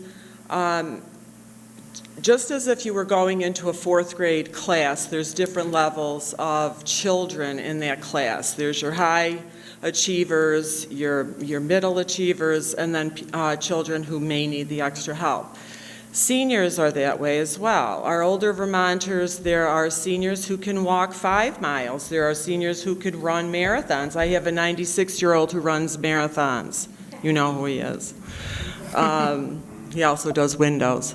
And then there are seniors who can walk a mile. Great. But then there's seniors who are in walkers. They use walkers, they use canes, they use wheelchairs. Those are the seniors that Meals on Wheels has to either help at the cafe, feed at the cafe, take notice of them at the cafe. And just like we do to our homebound clients, part of our specialty is that we do a check-in to make sure if that client is in home or doesn't answer the door, we call the emergency contact. So that's part of what Meals on Wheels does as far as our nutritious meals and our well checks at home. But as far as socialization, these seniors, these older Vermonters in Bennington County, and we service all the way up to Peru and Winhall and Stratton and Stanford the other way. They need socialization. I'm here to tell you they need socialization, and they need these kind words said. They need programs that each level of a senior can flourish. I can't tell you the smiles that come in when, you take notice of them, or you let them know that there's another program available to them. So you're welcome to all come to our lunch between 11 and 1 from Monday to Friday. But I really feel that if we can provide the right programming for them and then feed them, you have happy Vermonters. You have happy older Vermonters who are important. And I feel that, some are here, and I'm sure they will speak, but the clients that we service need us. They need our help, and they need us to notice them. And I think that by giving them the meal, by giving them the right program for whatever level they can do is important. And I'm glad I'm part of that. I really am. I think that they all have voices, and their stories are beyond. I can tell you that. So, is there any other questions for me? Yeah, I have one. It sounds like the space you're working in right now, in terms of size and everything, has some challenges for you. Yes. Could you speak to what the increased amount of space you would have if this proposal Well, we're working goes in the through, same would it work? kitchen as when we were feeding, 93 people, and now we're feeding over 300, plus our cafe, which can go up to 80 people. So the space is limited in the kitchen. We've had to, because we've had to deal with different deliveries, delivery system, so we need a lot of frozen. So in one of our dining rooms, we have 2 rolling freezers. So that kind of takes up space. And then we also had to buy a bunch of coolers because of these frozens that we had to give out. So sometimes when we have this once a month birthday meal or any overflow into the other room, sometimes they're sitting on coolers. We have the chairs, but there's a lot of space. There's a lot of clients that come in COVID safe, but there's a lot of storage that we need. We need a lot of storage. And We're also- running out of storage. Older Vermonters are aging, so we have more people that we have to service. And, anyone here, I always say that you think you don't need Meals on Wheels, you don't think you need the socialization, but someone in your family will. And, it's a great organization, it's a great nonprofit, but seniors and senior centers and Meals on Wheels go together through numerous states. This is one that, we'd like to keep together under one roof. And it's not just Meals on Wheels. The services that a senior center can give to a senior, they could be there all day. There's speakers and entertainers and, exercise classes. So I think that a senior, we like it when they go home happy, and, I'm glad to be part of that. Thank you. Any other questions? Sure. So I think this is really exciting. It's a great project. Tonight there's just so much excitement. But regarding the commercial kitchen, I don't know if this is something you know right now, but I'll just ask anyway. If you don't know, just say, get back to you on that one. Is this something you think you see in the future as being a commissary when renting out to different people that may be interested in starting a business? It's a possibility. We do own, over the years, I have gotten grants to own those utilities, own the, the fridge, the stoves, the steamers, all of that, but it is a possibility, sure. Absolutely. All right. Are we ready to ask the community if they have any questions? Okay, we underestimated this one too on the agenda. All right. Okay. Yeah, thank you. Okay. Any questions from the community? Nancy, please come up.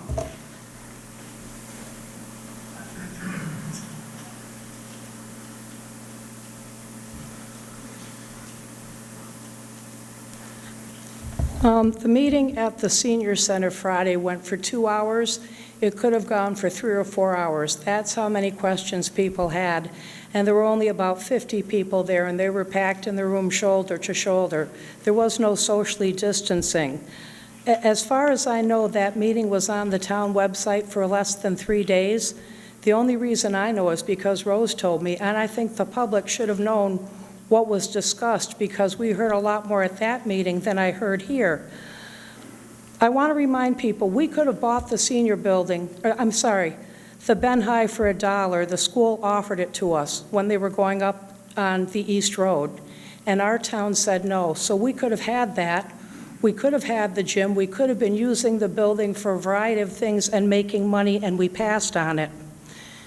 If we hadn't got taken to the cleaners at our own rec center with the UCS building, that's where the town gym should go, and that's where we would have extra room. I think people are going to be shocked that you're talking, you want the town of Bennington to take over the Ben High. This is the 4th person who's bought it. We've been promised over and over it wasn't going to cost us anything. It's a private project. I've asked you for over a year. I've been very concerned about the parking. Parking is going to be a major issue. If you're going to have 40 apartments, people working there, you aren't going to have the room for the people you want to draw. If you're going to have Green Mountain in and out, if you're going to have buses and vans for kids to go to Y classes, you have to start being realistic. If people can't park, they can't use the facility. I didn't realize the town was paying, we're paying to rent up there right now?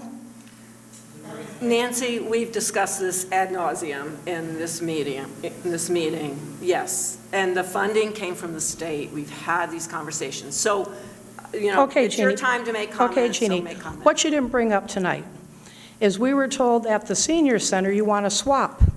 You want to swap the Ben High for the senior center building. Well, the guy paid $146,000 for the Ben High. I don't care what he invested. He's a flipper. That's his risk. I looked up our senior center is valued at $750,000 on the grand list. Why would you possibly consider giving up a building our local tax dollars have paid for, rewarding a guy who can't seem to get the project done?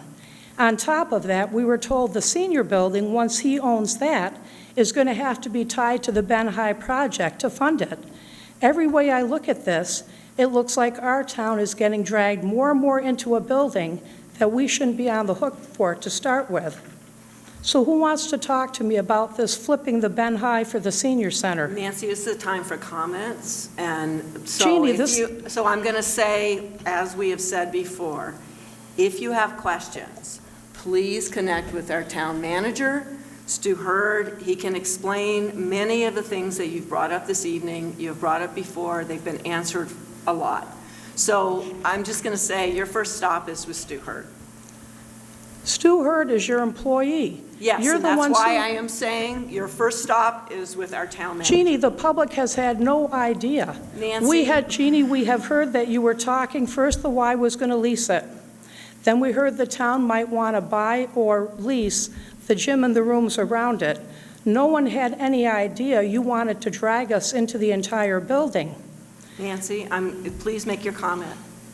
Okay, I talked to Dan over 18 months ago, and I said, Dan, will the apartments at the Ben High be private pay so that Bennington residents might actually have a pace? Well, I don't talk to you about everything, Jeannie. I called Dan about the housing, hoping that people working might have a chance to find an apartment.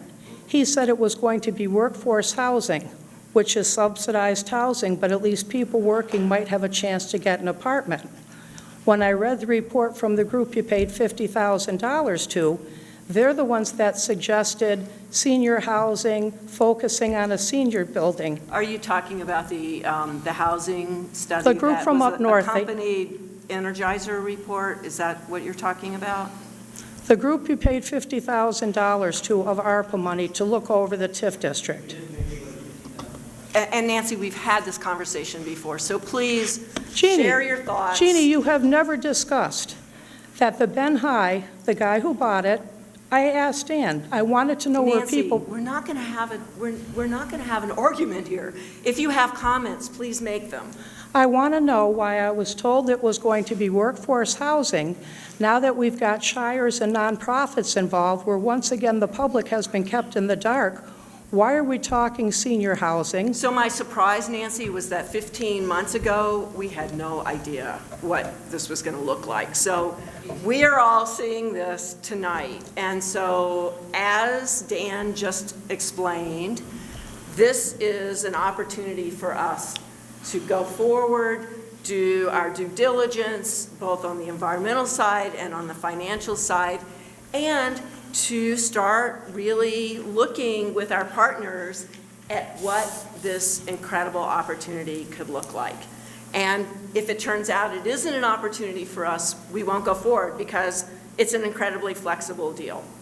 You know, it's a contract that allows us to say no at any moment for the next 18 months. So what we are doing is our due diligence, and what we are asking from us and the community is if there are things that we should be thinking about that you have on your mind, please share them.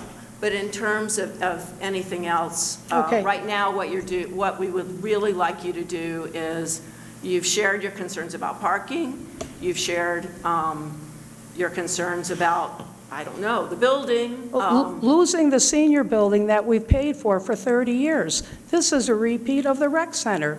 We pay for a property to benefit the citizens of Bennington, and then we have these other groups pop up, and you give it away, and we're left with nothing. So The Nancy, people who thank paid you. for I it. mean, that's fine for you to share that opinion, but it's Question about the county versus the local. Our senior center, the people who work there, the funding, everything is paid for with our local tax dollars, Bennington, Old Bennington, and North Bennington. Those are the people who go there. In the past, you've had a few people from other towns. It hasn't been a big deal. Jeannie, you brought up a few months ago that because Bennington is the only town in the county with a senior center, you want us to provide programming for everyone in Bennington County. That isn't our responsibility. If Manchester, if Shaftesbury, if Pownell, if they want programs, they should be paying for their own seniors. So are we going to be on the hook paying for more programming as more people come from other towns? So again, Nancy, that's you've expressed your opinion. So what else? Jeannie, you on had a your list? discussion last fall. You never had a follow-up discussion. I think I am going to ask you to wrap up.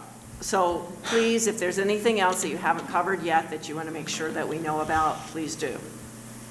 At the meeting, we were told you were going to vote on this tonight. If this is the first time you've heard, did you have an executive session about this beforehand? We had an executive session about this several months ago to say that the conversation was happening. So you don't even know what was discussed in the So current... what we are, so Nancy, this is in our packet tonight, and we can vote on whether we want to go forward with this tonight. And no final decisions on what happens 18 months from now, no final decisions on what gets found in due diligence. So that's the answer. But if you're to that. talking... Anything else, Nancy? Yes. If you're talking about a lease or buy whatever, is this monthly payment for the whole building? This gives us site control. And how much is for the that, whole $5,000? And does that include the utilities and the insurance? So there's another cost to the people of Bennington. When you look at this, we are going to get taken to the cleaners all these different ways because it's our town budget that is paying. You can talk county and regional all you want. You're supposed to work for the people of Bennington. Nancy, you're straying. Is there anything else that you would I'm like not to straying. You're making an argument, and the argument is not what we're asking for. We're asking for, do you have concerns? You've raised parking, and you're mistaken about housing. Workers rent from Shires as much as anybody. This is going to be workforce housing, absolutely.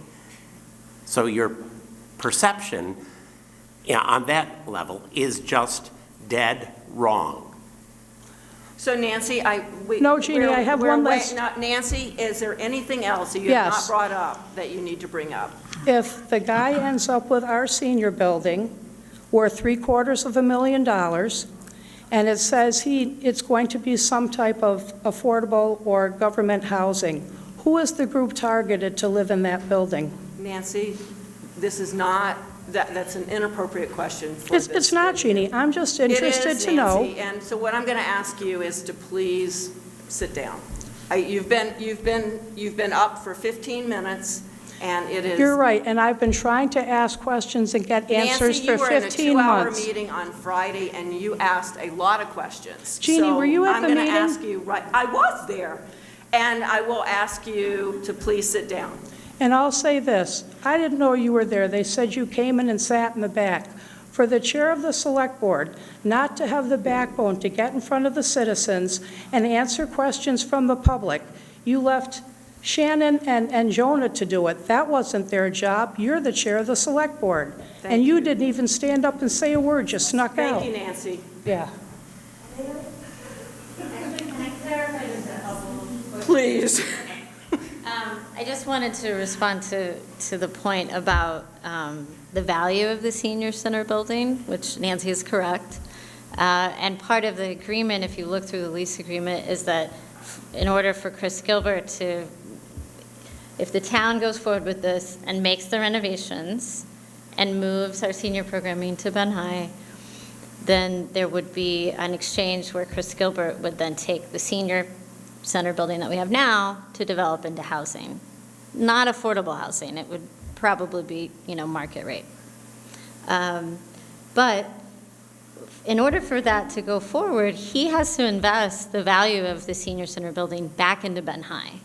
So there's a timeline for him to make that investment and to complete the gym and the improvements to those surrounding spaces. So that's happening in tandem with the town's improvements, if that makes sense. Thank you. Yes, Jenny. I just want to thank Shannon and the town with how much work you've done on this. This is super, super exciting. I'm sitting here just thinking of all of these other things. Now we can have a Saturday Night Live because we can have indoor stuff when it's winter, 9 months of the year.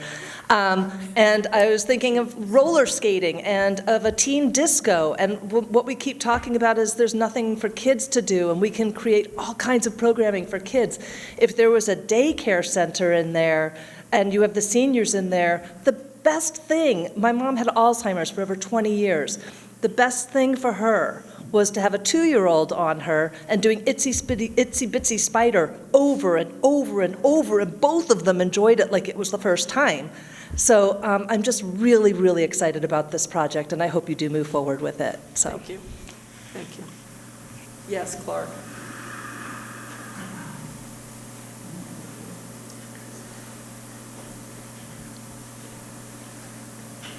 Clark Adams, Bennington. I've been listening tonight and reading things and watching online discussions of this project, and I can think of nothing but positive things from what I'm hearing. Folks are really working hard to make, again, my standard shtick, Bennington a better place for everyone, a place that people want to come to. On that line, I just had one question from a development standpoint. The contractors, the people who will be involved with doing all these various projects, whether it be the skate park or Ben High, does the town have a policy of hiring local-based companies preferentially for these type of things? Yeah. I didn't know. That's true? Absolutely. Okay. All right. Well, thank you. All right. Any other? Yes, Deb, please.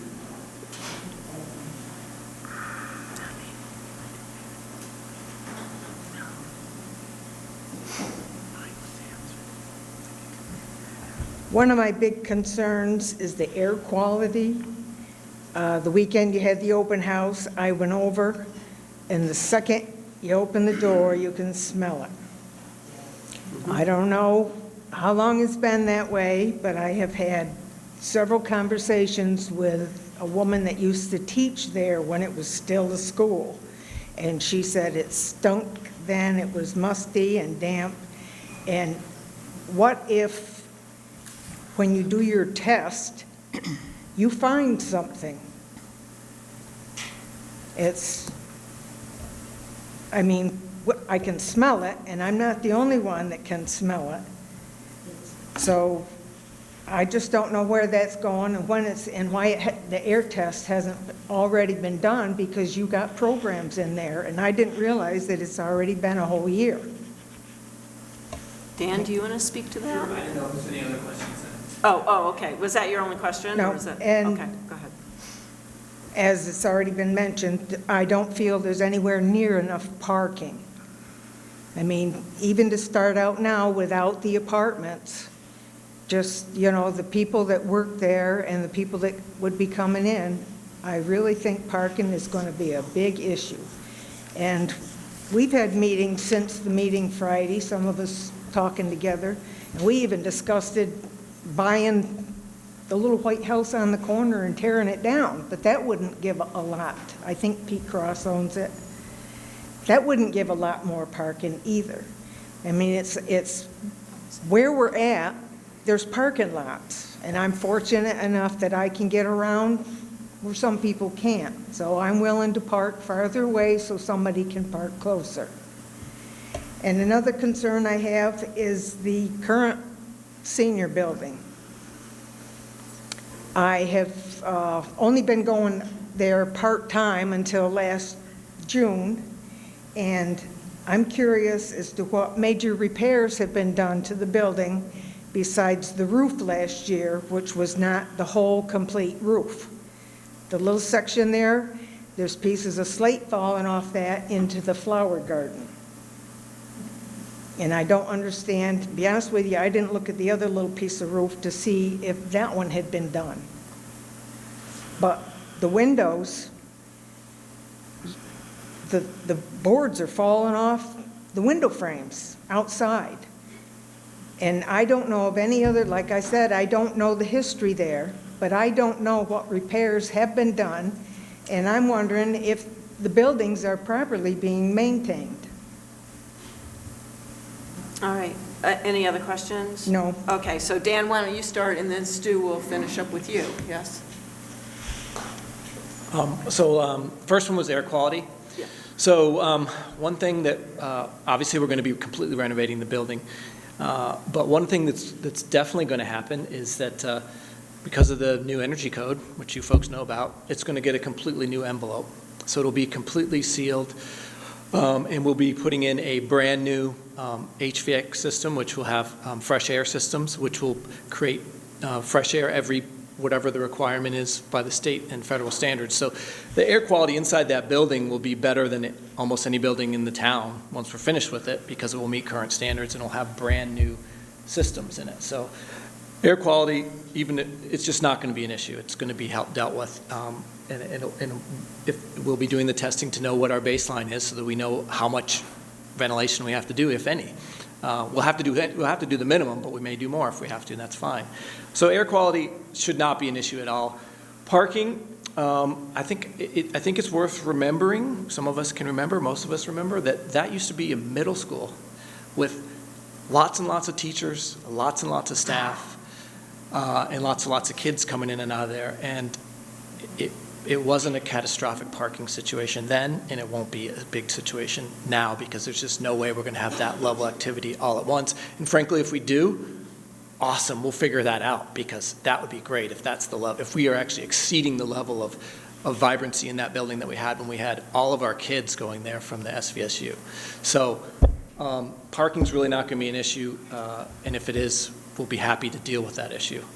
And as far as maintenance, I know that Stu can go into more detail, but yes, that building is a challenge to maintain. It's got a lot of maintenance that has to be done. We did the roof recently. The existing senior center. The existing senior center, yeah. And, that's part of the reason that we prefer not to continue to have to maintain it. But Stuart can go into detail about that, or more detail. Well, I think Dan said it very well. The major projects that we've done there have to do with mostly the heating and ventilation. It's all been upgraded over the years. We did the main building, the entire roof of the main structure, we may not have been able to finish the small addition that houses offices there, and the kind of repairs that Deb is referring to, if those occur, we fix them. The building is in constant maintenance.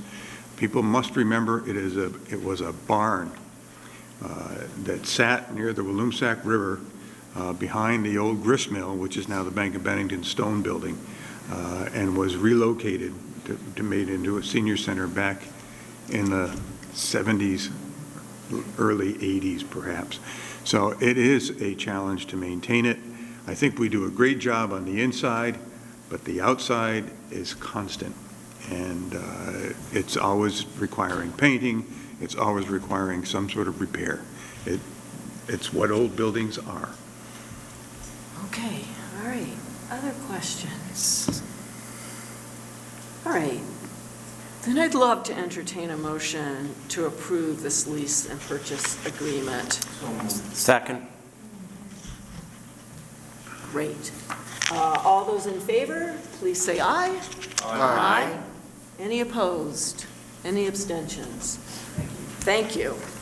Wonderful.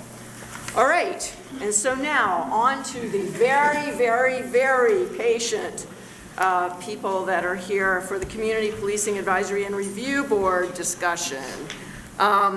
Just before we get to that, I just do want to say that we did receive one more request to use ARPA funding, and that was from Sunrise Family Resource Center.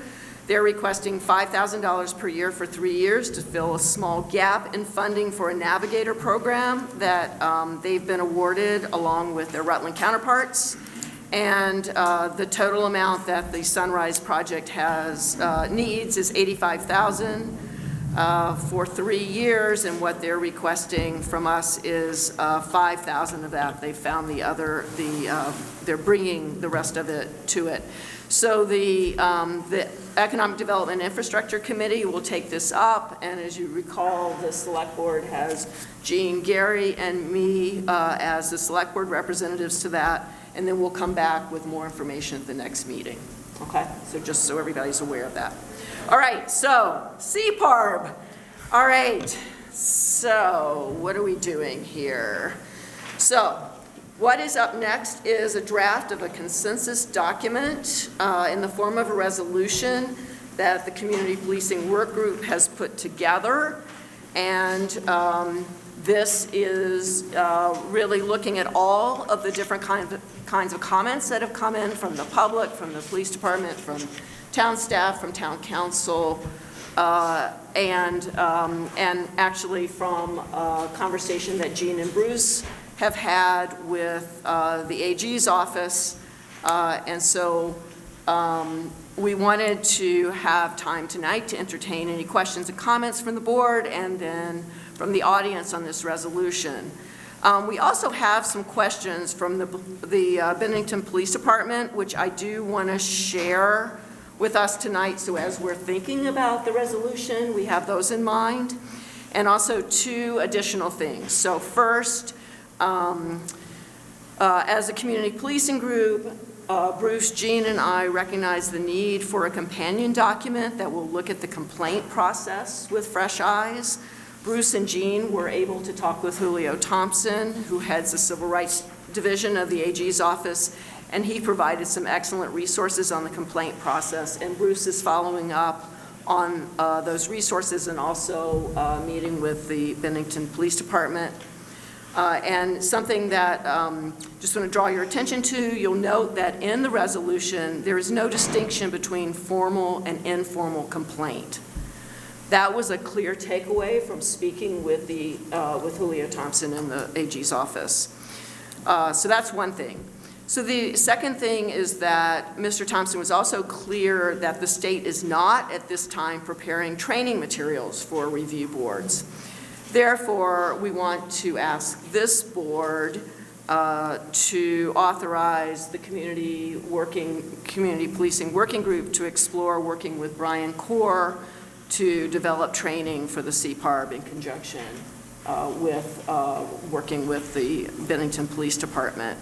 And sort of a parallel piece to that is that in addition to a general training for the CPARB, we also want to explore how we can do a training for conducting a complaint review that would include both the CPARB and the Select Board. The authority for reviewing complaints is with the Select Board, but it feels like the CPARB should be should know what that process is and be able to articulate that. We have monies left over from both working with Vermont Partnership for Fairness and Diversity and from NACOL, and we propose just sliding that Right. Money over. Yes. I just wanted to make one comment, just so everyone remembers, this only deals with the first 4 sections of the original document. We've put... That's what's, yeah. Yeah. So the section 5 is what Jeannie's referring to. Yeah. Okay. So, I'd like to just go through the police department questions so that you know what those are as well. In the first page 1, line 5, where we say that the Select Board hereby establishes a town board to be known as Community Policing Advisory Review Board to provide meaningful community involvement in safety, equity, and law enforcement decision-making. They're asking that there be further clarification about what law enforcement decision-making would be. They also ask that in addition to the vision statement being listed in the resolution, that the Bennington Police Department mission statement be included. They also had some questions around collection and review of complaints and compliments by the CPARB, and questioned whether there was a need for an alternate way for people to enter complaints, which was a specific request from the task force, which is included in the resolution. They also had questions around training, which I think is something that we do feel like we will need to do further follow-up on. They raised a question, page 2, line 8, about frequency of meetings. We're proposing monthly meetings. I think the question comes because some other review boards or advisory boards around the state meet quarterly, or they may say that they will meet monthly but then cancel their meetings and only meet quarterly. But what I think we have outlined in this resolution, what the task force has recommended, will be plenty of work for monthly meetings. I can't even imagine what quarterly would look like. The police department caught something that this board had intended to do on page 2, line 17, which is that we need to designate that this is for Vermont residents only. They had some questions around eligibility, recruitment, application process, interview process, all of those kinds of questions, which I think are also second-level questions, which are completely valid, but we're not quite there yet.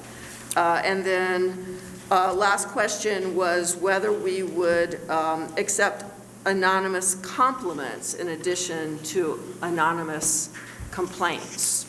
So just leave that, for us. Why not? Yeah. I don't know why you would want to make an anonymous compliment. I have no idea, but if there is one, let them come. Yeah. Okay. So with that, I think we are all on, up to speed with all the information that we've gotten. So I'll ask the board first. Do you have questions or comments on this resolution? Yes, Gary. So on the first page under activities, line item 28 says provide an alternate confidential entry portal where members of the public can enter complaints or compliments directed toward the Bennington Police Department. And then under considerations on page 2, item number 3, it says the CPARB will not receive or review compliments initiated against personnel of the police. So if we're asking to submit it and they can't receive it, how does that work? So it's a good question. Sort of the conundrum, and we can all chime in here, but the conundrum we're in is that, one, the task force heard from the community that there is value in having an alternate way for the community to submit a complaint, probably more than a compliment.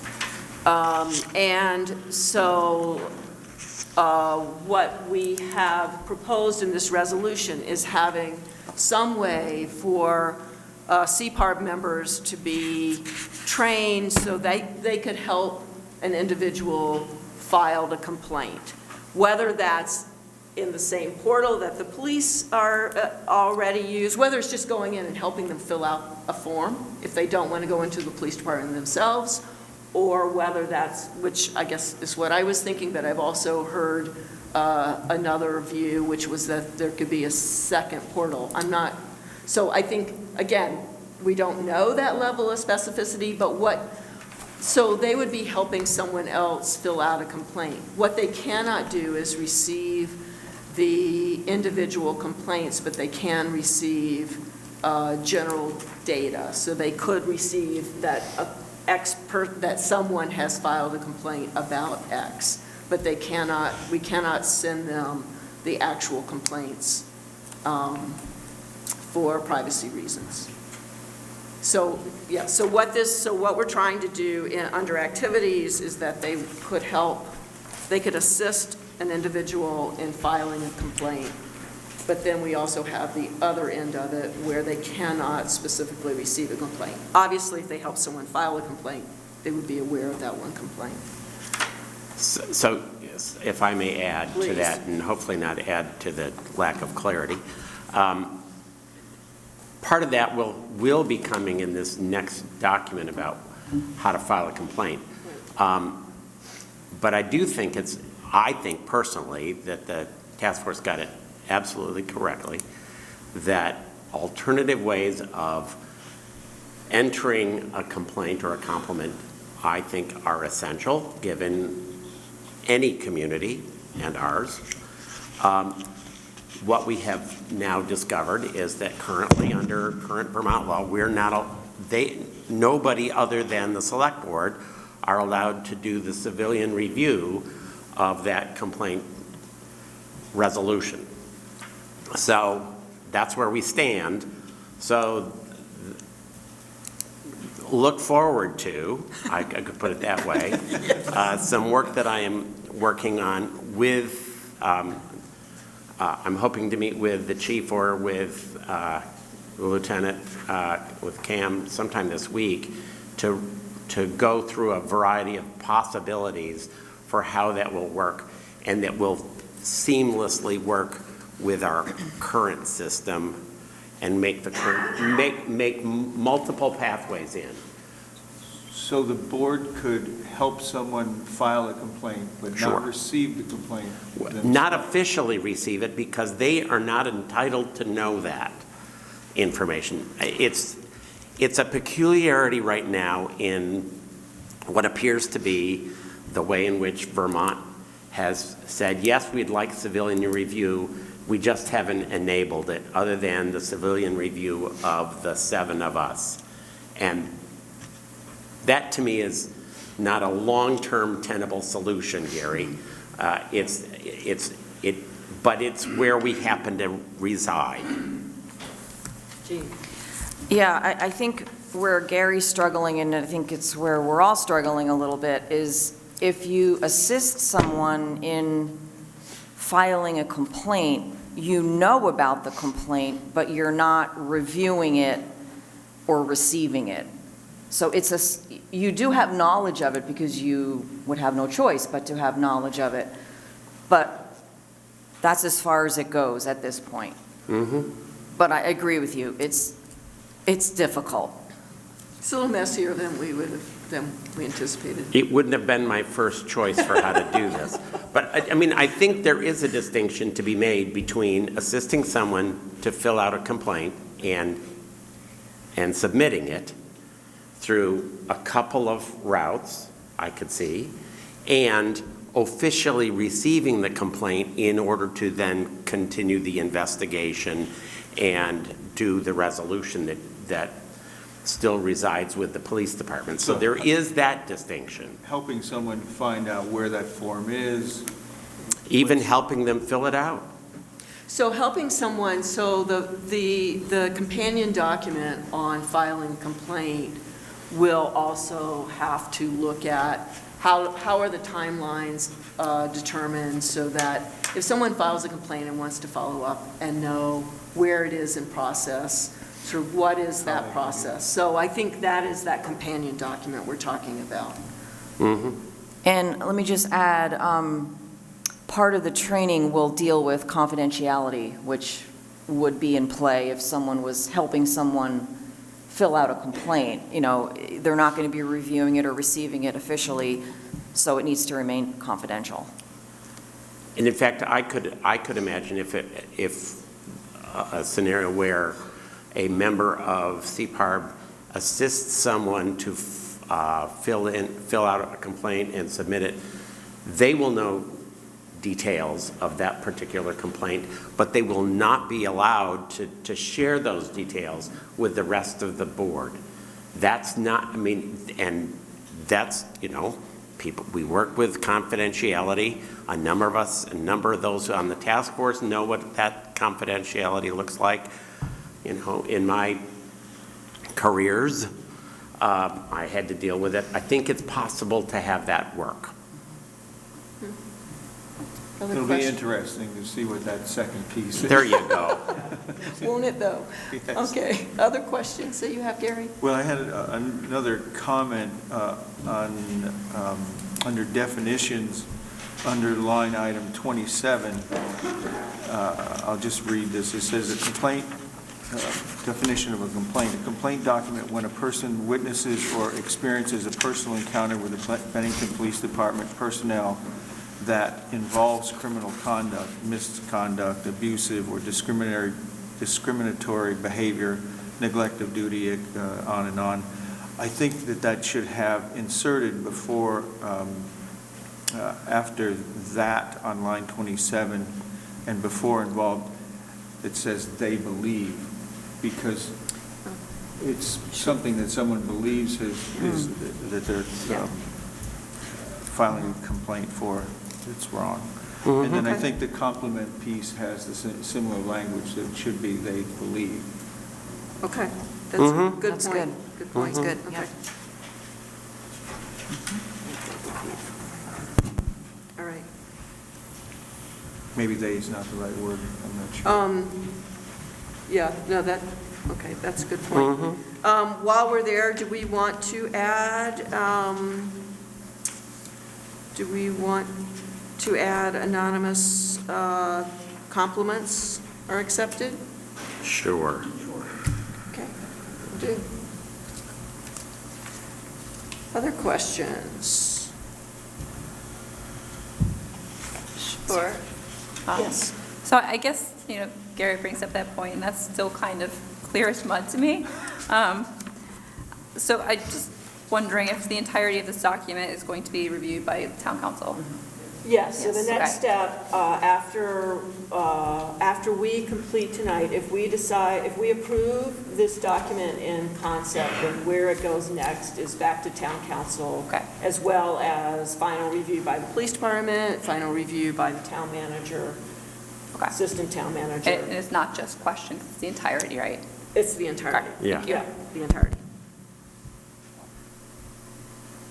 Other questions from the board?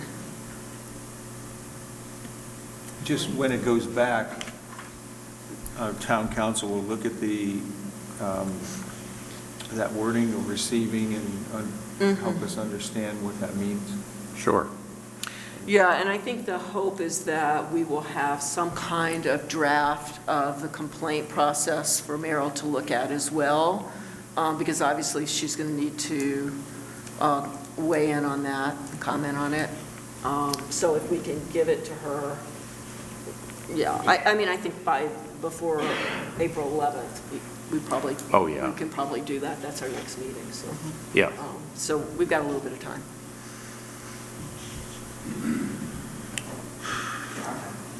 Comment? Yeah, I have a comment. I've heard from a lot of people about this, and a lot of the folks I've talked to are of the opinion that this isn't strong enough, doesn't go far enough, what have you. And I would tend to agree with that.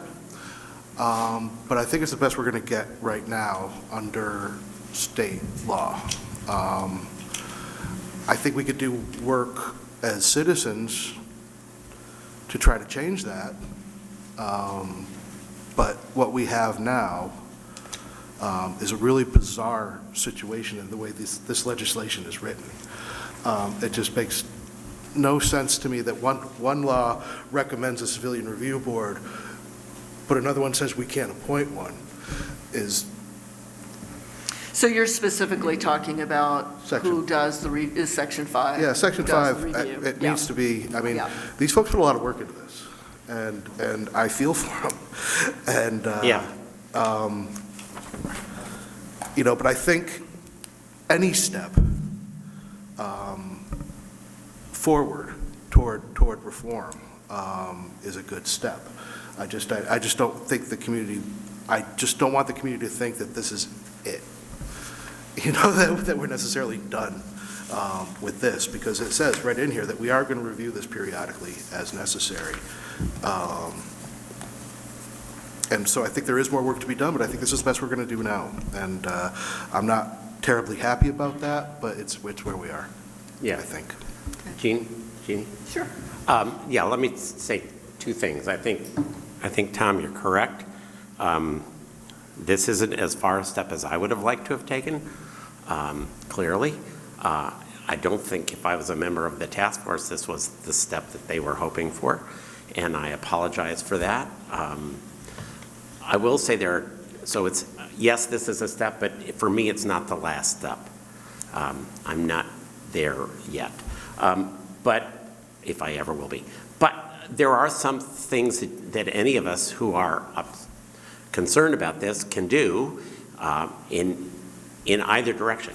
Communicate with your senators and representatives. They are still in Montpelier. They are still working. The session isn't over.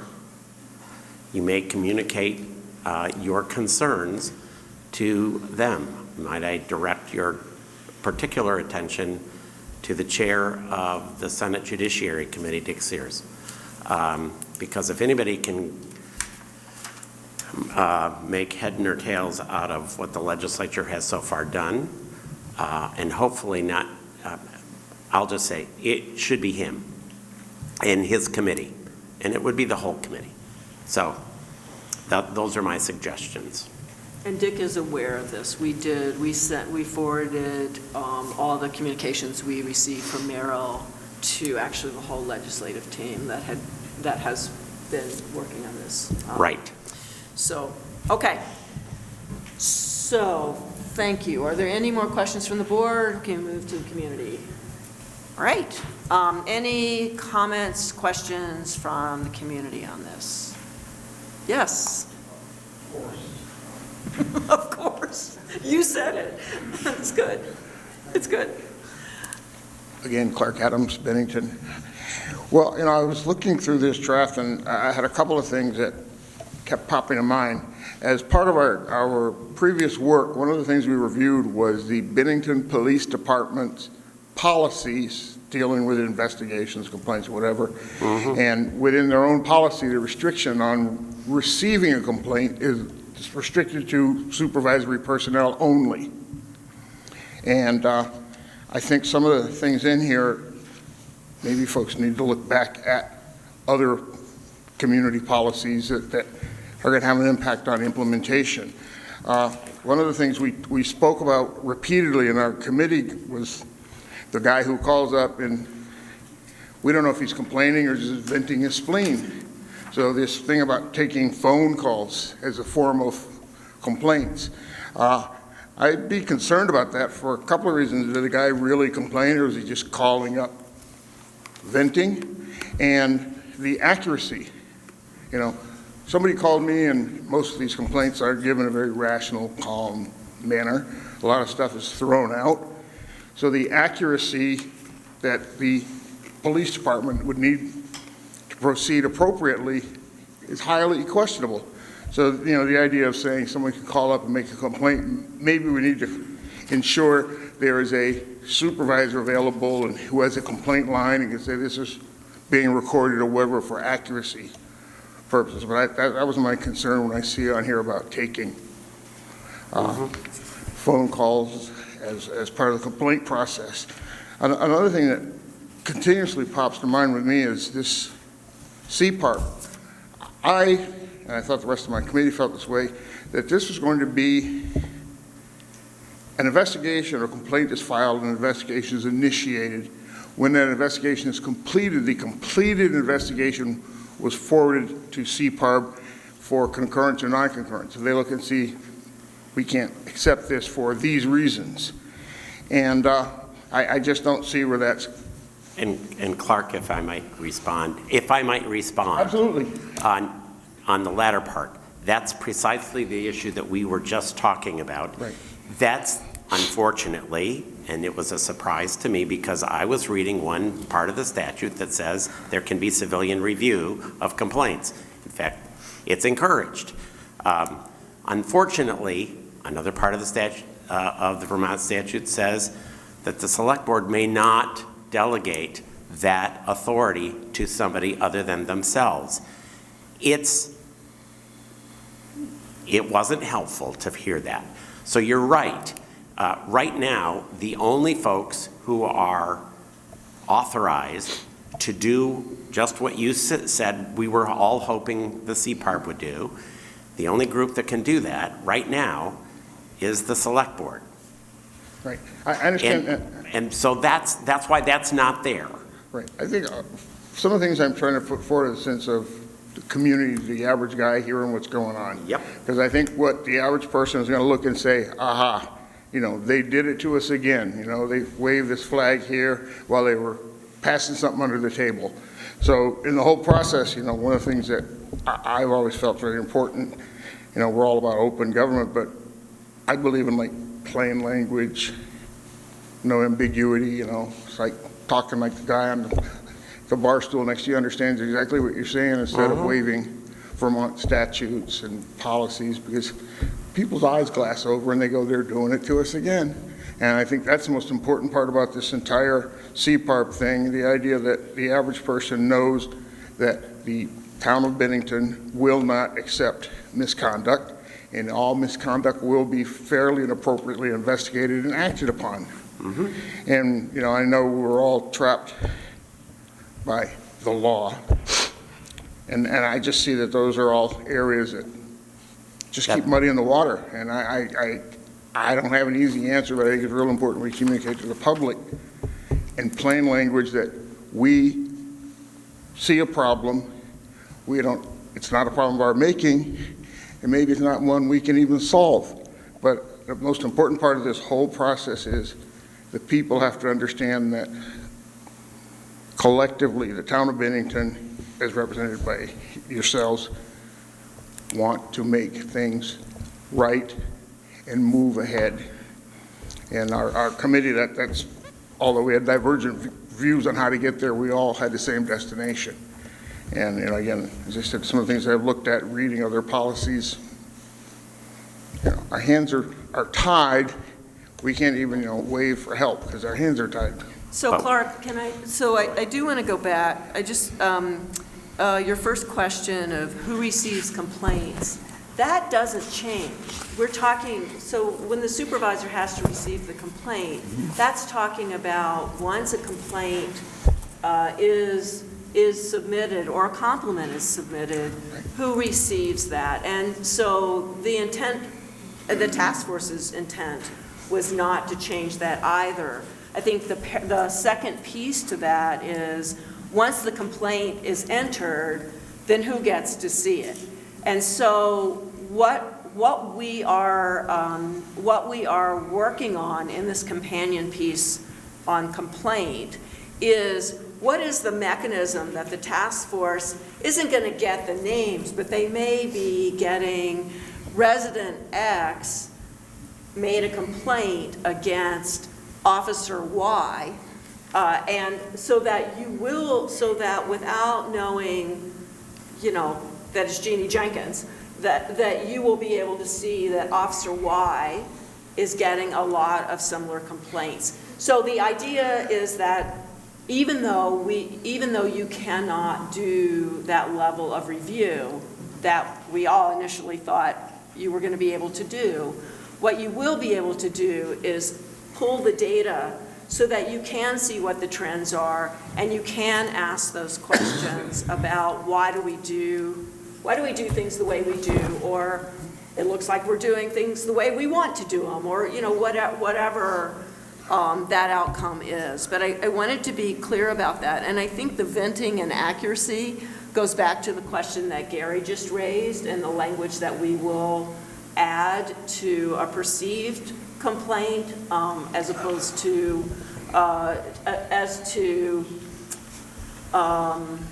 to make it clear that a complaint may be unfounded. But I think we do want, I think what Jean and Bruce learned from the Attorney General's office is it is usual for towns not to distinguish between informal and formal complaints. And so you do want to take them all and then figure out what's in the basket once you've got the basket, but not try and prevent people from venting along with making legitimate complaints. One of my primary angst with that is front loading, so to speak. I was, in my mind, I've always felt CPARB is at the end of it, and for a member of CPARB or whatever to be involved in the initiation or the front loading of the complaint seems to me like you're mixing things that shouldn't mix. If somebody comes to me and says, well, I have a complaint against Joe Blow. Well, 6 months down the road or whatever, when this goes through, I can say, yeah, I heard Joe Blow, blah, blah. So I'm automatically processing this, and I don't have the facts in front of me. I have an accusation. So that's one of my angst about a member of CPARB being involved in front loading of complaint. Yep, it may turn out that's my concern as well. I'll admit it's what I would call a due process concern, and so I prefer CPARB to be at the backloading end of this process. So I'm not wedded to the notion that it's a CPARB person, but I am wedded to the notion that there are multiple ways in. Absolutely. That's what I want. I want multiple, and I actually want us to be saying, this a little highlight of what's to come, I want us to be saying that, the level of information you are able to give in a complaint will certainly affect the level of investigation that the police can make. Correct. So if you choose to make an anonymous complaint and choose to not identify yourself and choose to do a number of things, those are also choices to have a lesser investigation, because investigations are really hard when you don't know the details. Right. And we'll say that straight out, I think. Yeah, that's almost should be, on the complaint form, so to speak, that, the more information you have, the more we can work with. But as I said, the most important thing I want to do is make sure that, the CPARB is perceived as a end product of the process, not part of the process. As I said before, want to be involved in investigations, management, operational oversight. No, that's not their role. Their role is to be given specific information, look at it. Is it compliance with police department policies, town policies, Vermont statutes? And if it is, accept it. And if it isn't, then, a non-concurrence. But again, it's not, I've always felt it's not their role then to go back and investigate. It's to return it to the author or the origin of this report and say, hey, we don't agree with it for these reasons. But, so that is good. That's good feedback, and a couple of the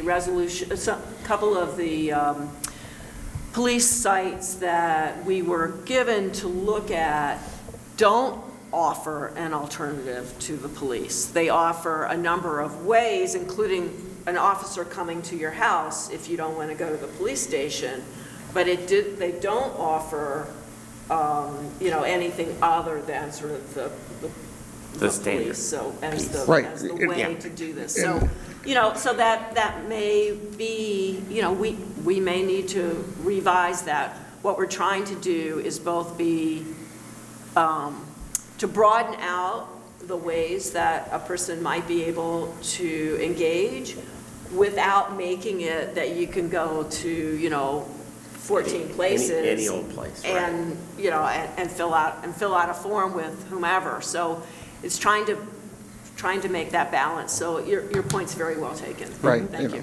Okay, well, again, thank you for your time. Good. I just wanted to say one thing. I personally am invested in making sure that data is retrievable in an accurate, easy way.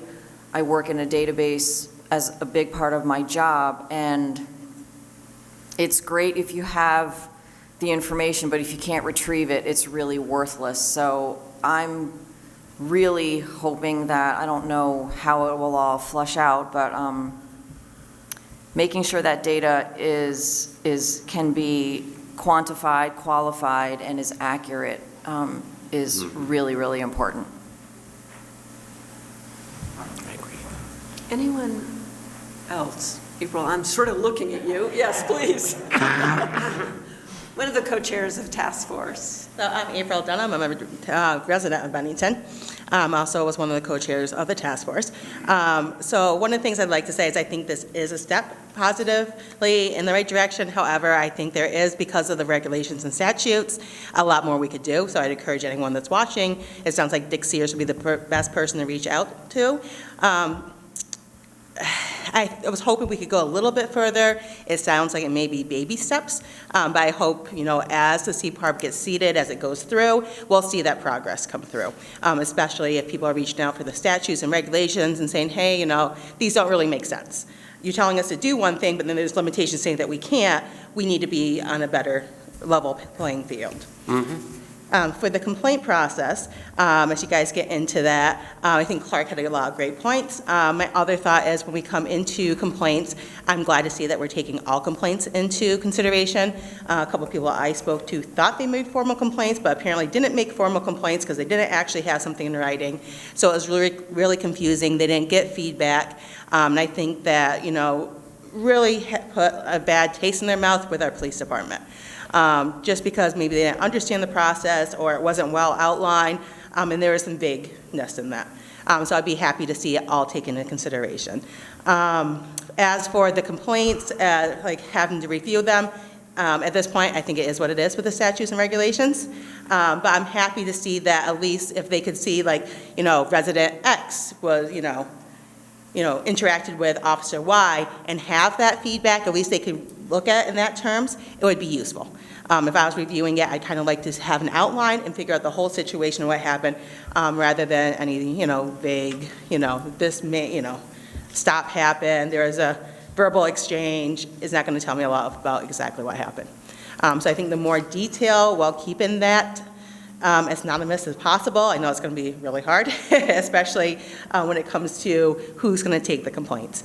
I do kind of agree with Clark, though. If it's part of the CBARB taking those complaints, I think it may get messy, but I think there definitely needs to be an alternative, somebody that is neutral party that will take additional complaints if they don't want to go to the police department. I think some people do still have that mistrust, and we really need to open more avenues for those people. Can I ask you a question? So you don't have to go to the police department to make a complaint. You can make it online. Yeah. So I've struggled with I've struggled with what the barrier is to doing it online other than filling it out online. Because you can do it anonymously online. So what, particularly after reading these other sites that did not offer an alternative to, in some way, connecting to the police department, what do you see as the need and also the value of having other entities? So I think trust, even though if someone's filling out online, you have people, well, maybe they can still see my IP address, maybe they can see that, and having a fear of retaliation in some sense, I think was part of it. Also, if we're talking about doing it online, if they have any type of disability, are unable to type it, write it, anything along that lines, is going to make it difficult too. So I think our other part is making it accessible to everybody, and also having some neutral party where they don't feel like there may be, retaliation, even if it is anonymous. Or whether it's just talking to somebody, or maybe it's, well, I want to make this complaint. I'm not sure if I should, but I feel like something was wronged. I was wrong, and I want to bring it to their attention, so if in case something happens to somebody else, or maybe I can prevent it from happening to somebody else. Which starts to be that slippery slope for me if there are, you can go to a social service organization C, and they're like, yeah, I think you should file the complaint if you go to social service. I think whoever takes the complaints in the final, when it's finally decided, definitely should receive training. So that way, whoever takes complaints, whether it's police officers, personnel there, or a neutral party, they all have the same training. It should be pretty much level across the field. That way, when we're taking information, we're also making sure that the data points stay the same too. And so your concern with the CPARB being that trained entity is that, right now there are very few formal complaints. The informal complaints, could be a lot, right? So the complaint that the CPARB member takes would be one of, I'm making it up, 50 complaints. And so the concern that you and Clark are raising is that having been involved in one of many complaints, most of which went directly to the police department, is going to interfere with your ability to look at data, to analyze data down the road.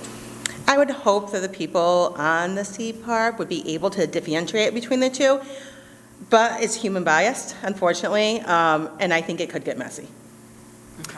I'd like to point out one thing here on this. This is not written in stone. This is going to evolve over time, no matter what. No matter how well you try to prepare for it, you're not going to be prepared fully. So I think, we've talked about this a lot tonight. There's more work to be done here. You've recognized it. All of us have recognized that. Yeah, I think that's our hope too, is that it's going to evolve over time. It's not going to be a stagnant document that's just written, and as, situations occur, things come up, that it can really be renewed, or reviewed, Maybe something doesn't work, maybe something does work. And I think that's really our hope too, as a task force, is that it's not going to be set in stone. And it needs to be reviewed and updated as the situations, when we're a new board, it's going to be a new board no matter what. It's going to have to take time to evolve and learning. Great. Thank you. You're welcome. Anyone else want to speak to this? Yes, Rose, please come up.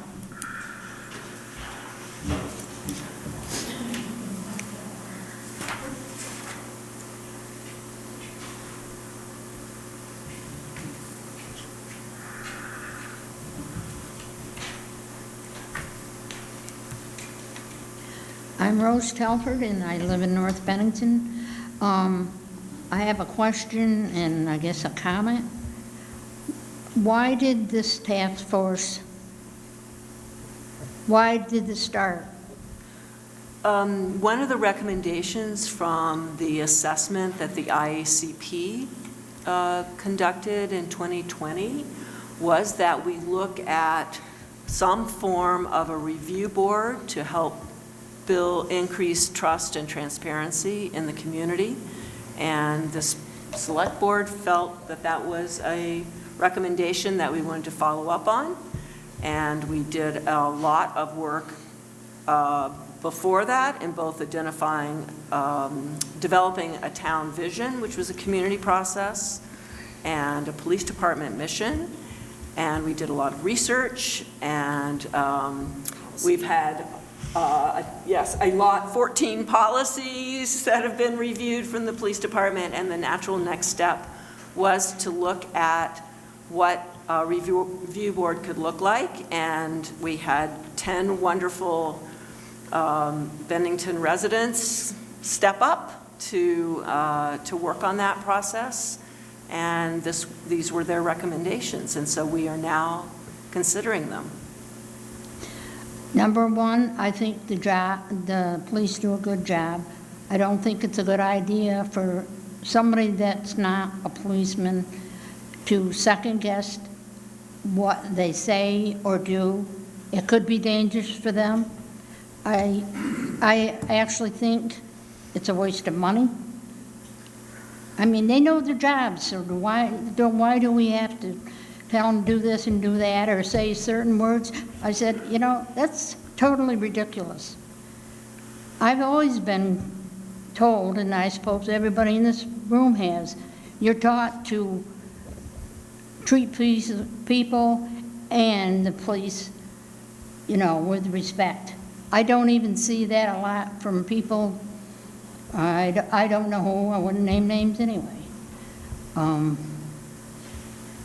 I just don't understand it other than being just a waste of time. I will say, what if it comes to the point, because what you're doing or what you're trying to tell them, they second guess, or they kind of go, well, should I or shouldn't I? I don't think they should be put in a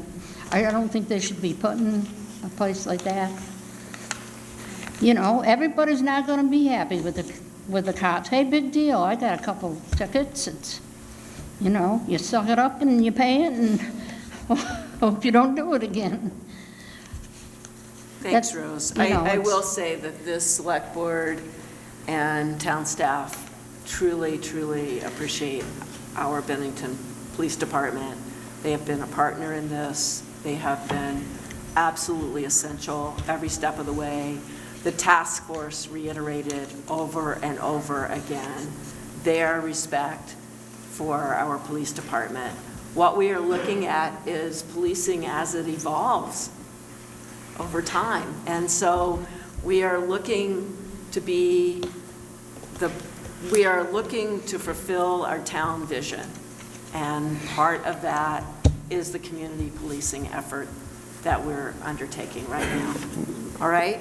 So thank you. So I'm wondering, anyone else from the community? Well, I guess I got shut up. No? All right. So yes, Stu. Yeah, I would just like to jump in and really be fairly adamant. The last thing that you want is to have your review committee acting as an advocate for a person trying to make a complaint. Yes. That is absolutely the last thing you want. So Yes. we talked about this during the task force meetings. None of the individuals on the CPARB should be involved in the complaint-making process, because it will create an advocacy opinion in the back of your mind. Okay, so that's, let's look at alternate language for that right now. So that is under. It actually doesn't say it there. Well, under activities, it does. No, it really doesn't. The CPARB will provide an alternative confidential entry portal where members of the public can enter complaints and compliments. Oh, it doesn't say they'll do it. It doesn't say they'll do it. No. So they Okay. shouldn't be doing it. All right, so with that caveat, that they will not be the individuals perhaps doing it. Can I just make one other Go statement? ahead. I know it's late. Go ahead. Period, but the other thing I would just remind everybody is the Bennington Police Department have been our partners in this process all the way through.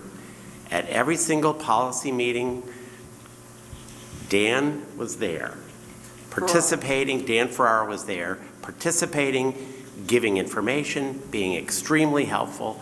The same was true on the task force.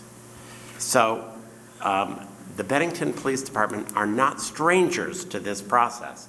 And I think it's important to say that in my conversations with them have been welcoming to this process. So I think that's why I would urge our adoption, or our I don't even know, it's not really an adoption at this stage of the game yet, is it? Well, I think we can, I'm sorry, I'm trying to multitask. I'm looking for where we can put in, must be a Vermont resident. Yes, you could. Yes, so that's line, okay. It's And page 2, line 20. Have all the Line 20. changes from the police department been incorporated? Well, at this point? Add a sentence. The yeah, so- a CPARB member must be a Vermont resident. Yeah, I just did.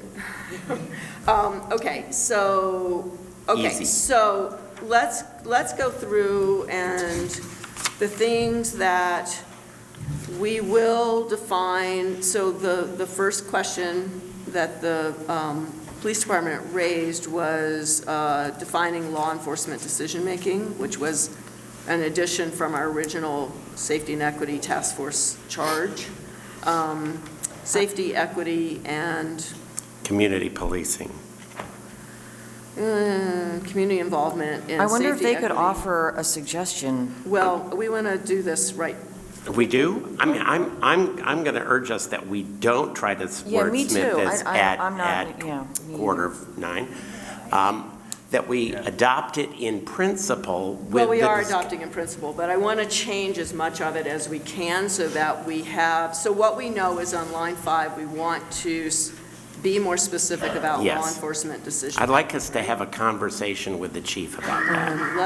And That would be then- my preference. And then add mission. Mhm. Are we all in agreement that adding the Police department. Bennington Police Department mission Absolutely. makes sense? All right. Yeah. All right, and then,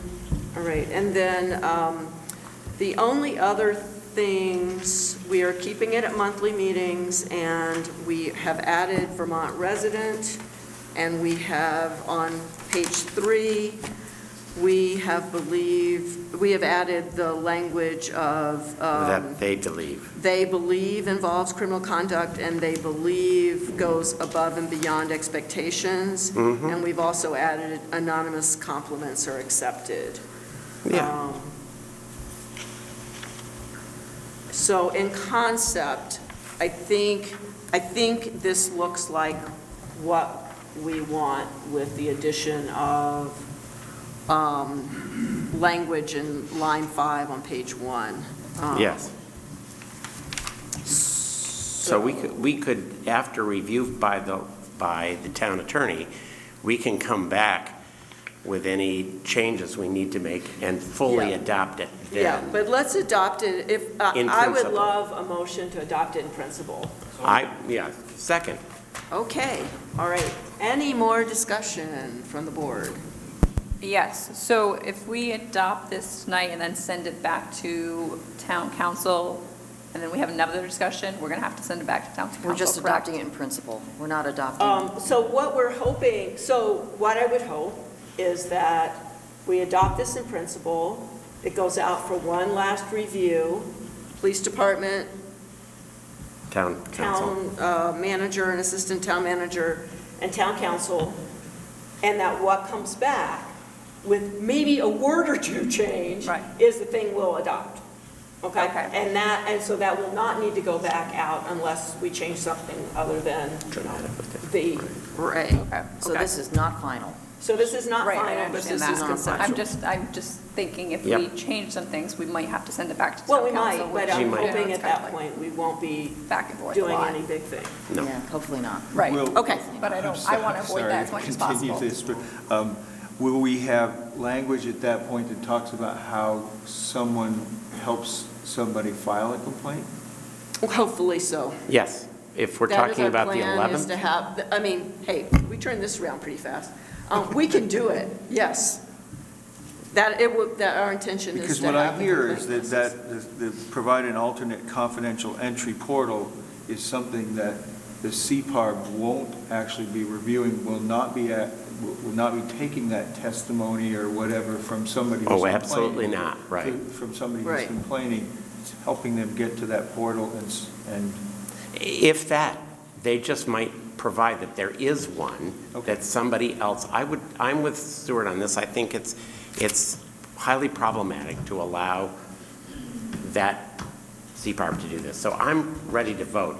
If everybody else is. so it'd be good to have that with us. That, Gary, we April will make 11th, we will every have effort.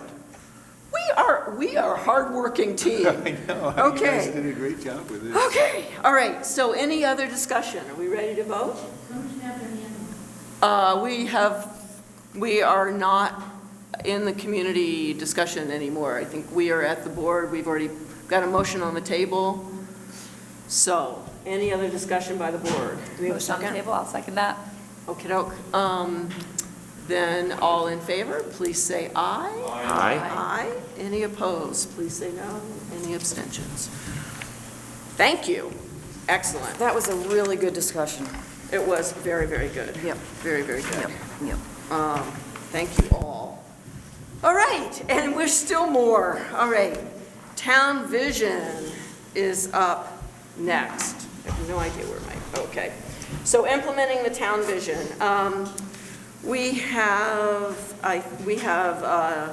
Declaration of Inclusion. Tom, you're starting that. I have something quick to follow up from that, and then Jean on Juneteenth partnership. Thanks. Just to circle back on what we discussed at the last meeting, we have started steps toward reviewing the town accessibility plan, and we're currently in the process of putting a team together of stakeholders that can advise us on this. And I would invite people in the community, if you think you could add value to the discussion on that, definitely contact Jeannie, or myself, or all of us. And we could definitely have that conversation.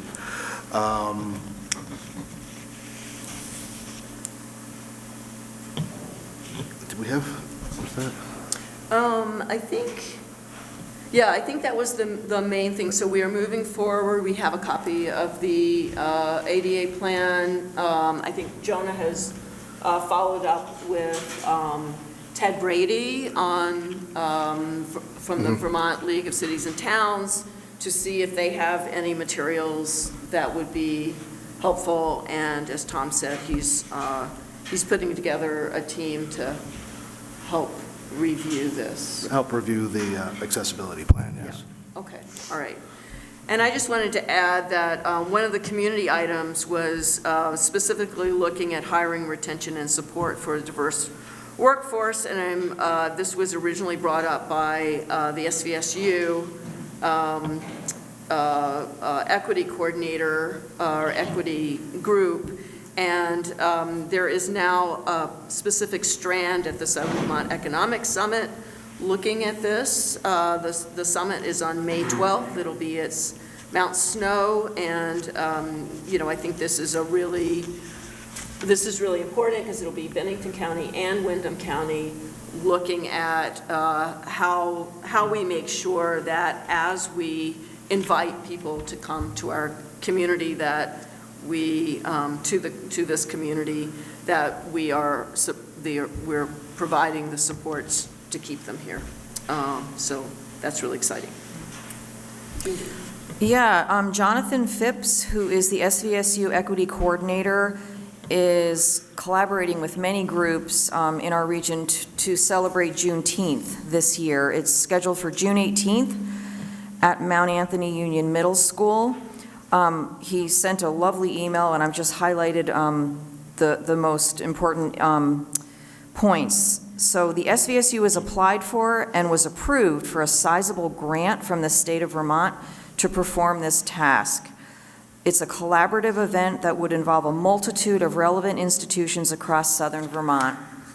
And these are the goals of not only this event, but in the future. And I'm going to read them. It's a little long, but I think they're so important. I feel like it's worth the time.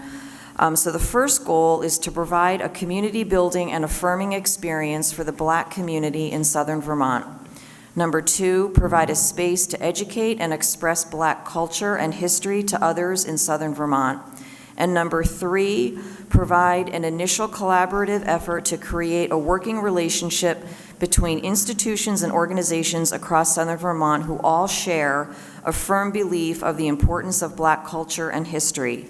It is hoped this mechanism carries on for decades to come and is able to collaborate on various projects beneficial to the Black community of southern Vermont. Ideally, this celebration would become a yearly event that moves from region to region in southern Vermont, while also strengthening the bonds and collaboration between all notable participating institutions/organization hosting it. This just speaks to our statement that we read every meeting, and I just think it's fantastic. So everybody needs to mark on their calendar June 18th for the Juneteenth celebration. So can I ask, do we have a sense of the board that as a town board, we would like to be involved in this? Yes, as a partner? Yes? Okay, great. For those of us who don't know what Juneteenth is, I'd like to offer some explanation and correction if I'm wrong. But to the best of my recollection, it's when the enslaved people in Texas learned that they had been emancipated, but it was 2 years after the Emancipation Proclamation was made. So for those 2 years, they believed that they were enslaved, and they found out on June 19, 1865, that they in fact had been free for at least 2 years. So that's what Juneteenth is. Thank you, Jim, for sharing that. All right, so now we're at the manager's report. You're still with us? Yes. Yeah, I only have one action item, and it'll be very brief. As you know, we are approaching the 250th anniversary of the Battle of Bennington. Jonah has joined a statewide group put together by the governor to work on plans for how Vermont might celebrate the 250th anniversary. And we've been talking a little bit about the fact that there probably should be a local group that ultimately forms as well, not necessarily just Benningtonians, but all people from the region, because we are at the heart of what is or was the Battle of Bennington. So I am recommending that we formalize his appointment to the state board by making him a town representative to the statewide group. And that way, when, and I know it won't be if, but when he joins with local folks, he will be carrying the town's moniker with him. Excellent. Do you need a motion? Yes. I'd like to move that Jonas Spivak be appointed to the town as the town's representative of the statewide group. Second. Thank you. Any discussion? No? All those in favor, please say aye. Aye. Yay, thank you, Jonah. Assuming, Jody, you want the job. And just one last point, when I talked about the Willow Park Playground Public Forum, I mentioned it would be held at the fire facility.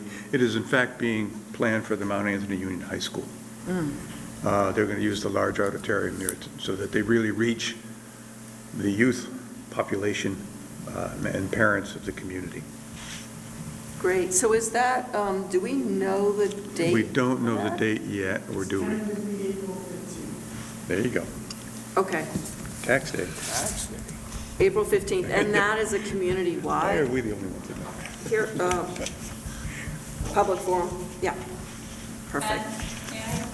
Sure. May I suggest that you invite the young professionals to that?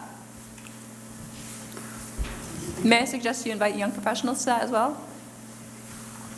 Thanks. Wonderful. We look forward to it. So we'll know before our next meeting, right? There'll be something in the paper soon. Okay, perfect. That's all I've got, Jean. That's all you have? Okay. All right, so upcoming agendas. All right, what I know is that the first meeting in April is reorganization, so we will do that then. And we will have one more ARPA request, most likely, to consider from Sunrise. Anything else that we know is coming up? CPARP. Well, we will have, okay, we've got CPARP, we have the town vision, we have, yes. Oh, that's right, it might be the last time we have to vote on the CPARP. Okay, good. You never know. You never know. Okay, anything else?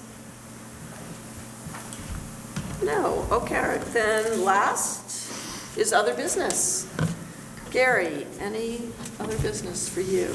Well, actually, maybe this is an upcoming agenda item, but just an update from the town on what's happening with the Casella water filling station that's going on. That's a great idea. Yeah.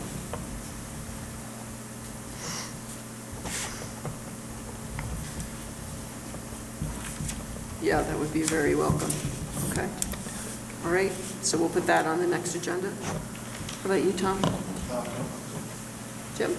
The battle monument's going to be lit. You already shared that. Well, there's repeating. Share it several times. Go ahead. Two things. I don't know if anybody noticed, hope you did. The banner is going to be running, I don't even know what you call it, an announcement, I'll say, it's going to be Saturday's paper. Friday's paper before our meetings with, the highlights of what we're going to be dealing with. So we're trying to be a little bit more proactive in getting out the news about the select board to encourage people to attend meetings. And I don't know who the person is who donated the Support Ukraine signs, but thank you to whoever did that. Kathy Chinchinowski. Kathy Chinowski. Okay. Thank you, Kathy, for designing them, whoever designed them, and donating them. Sarah? Yeah, it's great to see people out tonight in attendance. Thanks for coming and staying so late. I got nothing else. Okay, well, I have one thing. I just wanted to say, and back to Gary then. Okay, but I just wanted to say, we received a lovely note from Chief Doucette and Lieutenant Grande today, just giving us their heartfelt thanks for the safety and hazard pay that we passed, and also for the insurance benefit for next year. It was a really, really lovely note to thank us all. Hopefully we can see that? I will forward it. Thank you. It was 2 seconds before the meeting started. I understand that. I just had one other thing, is that the St. Gobain class action suit map is now on the Bennington website, so people should go and check that. If you're in the zone, it's like I think a minimum of $1,000 back for property owners. If you are in or were in 2016. Yeah. So as of 2016, that's a key date. And if you have any questions, call David Silver. Call David Silver, yeah. Yes. All right, with Don't call that, us. any other, Tom, you look like you have something else too. Thank you. At 8:59, I will second that. Do you have a second? 8:59, I'll second that. Okay. All right, all in favor, please say aye. Aye. Thank you. Holy. Good night, everyone. Thank you for staying with us. Cat TV is celebrating 30 years of community media. Help support Cat TV's next 30 years by becoming a member today. Your membership will help us continue covering meaningful, local content.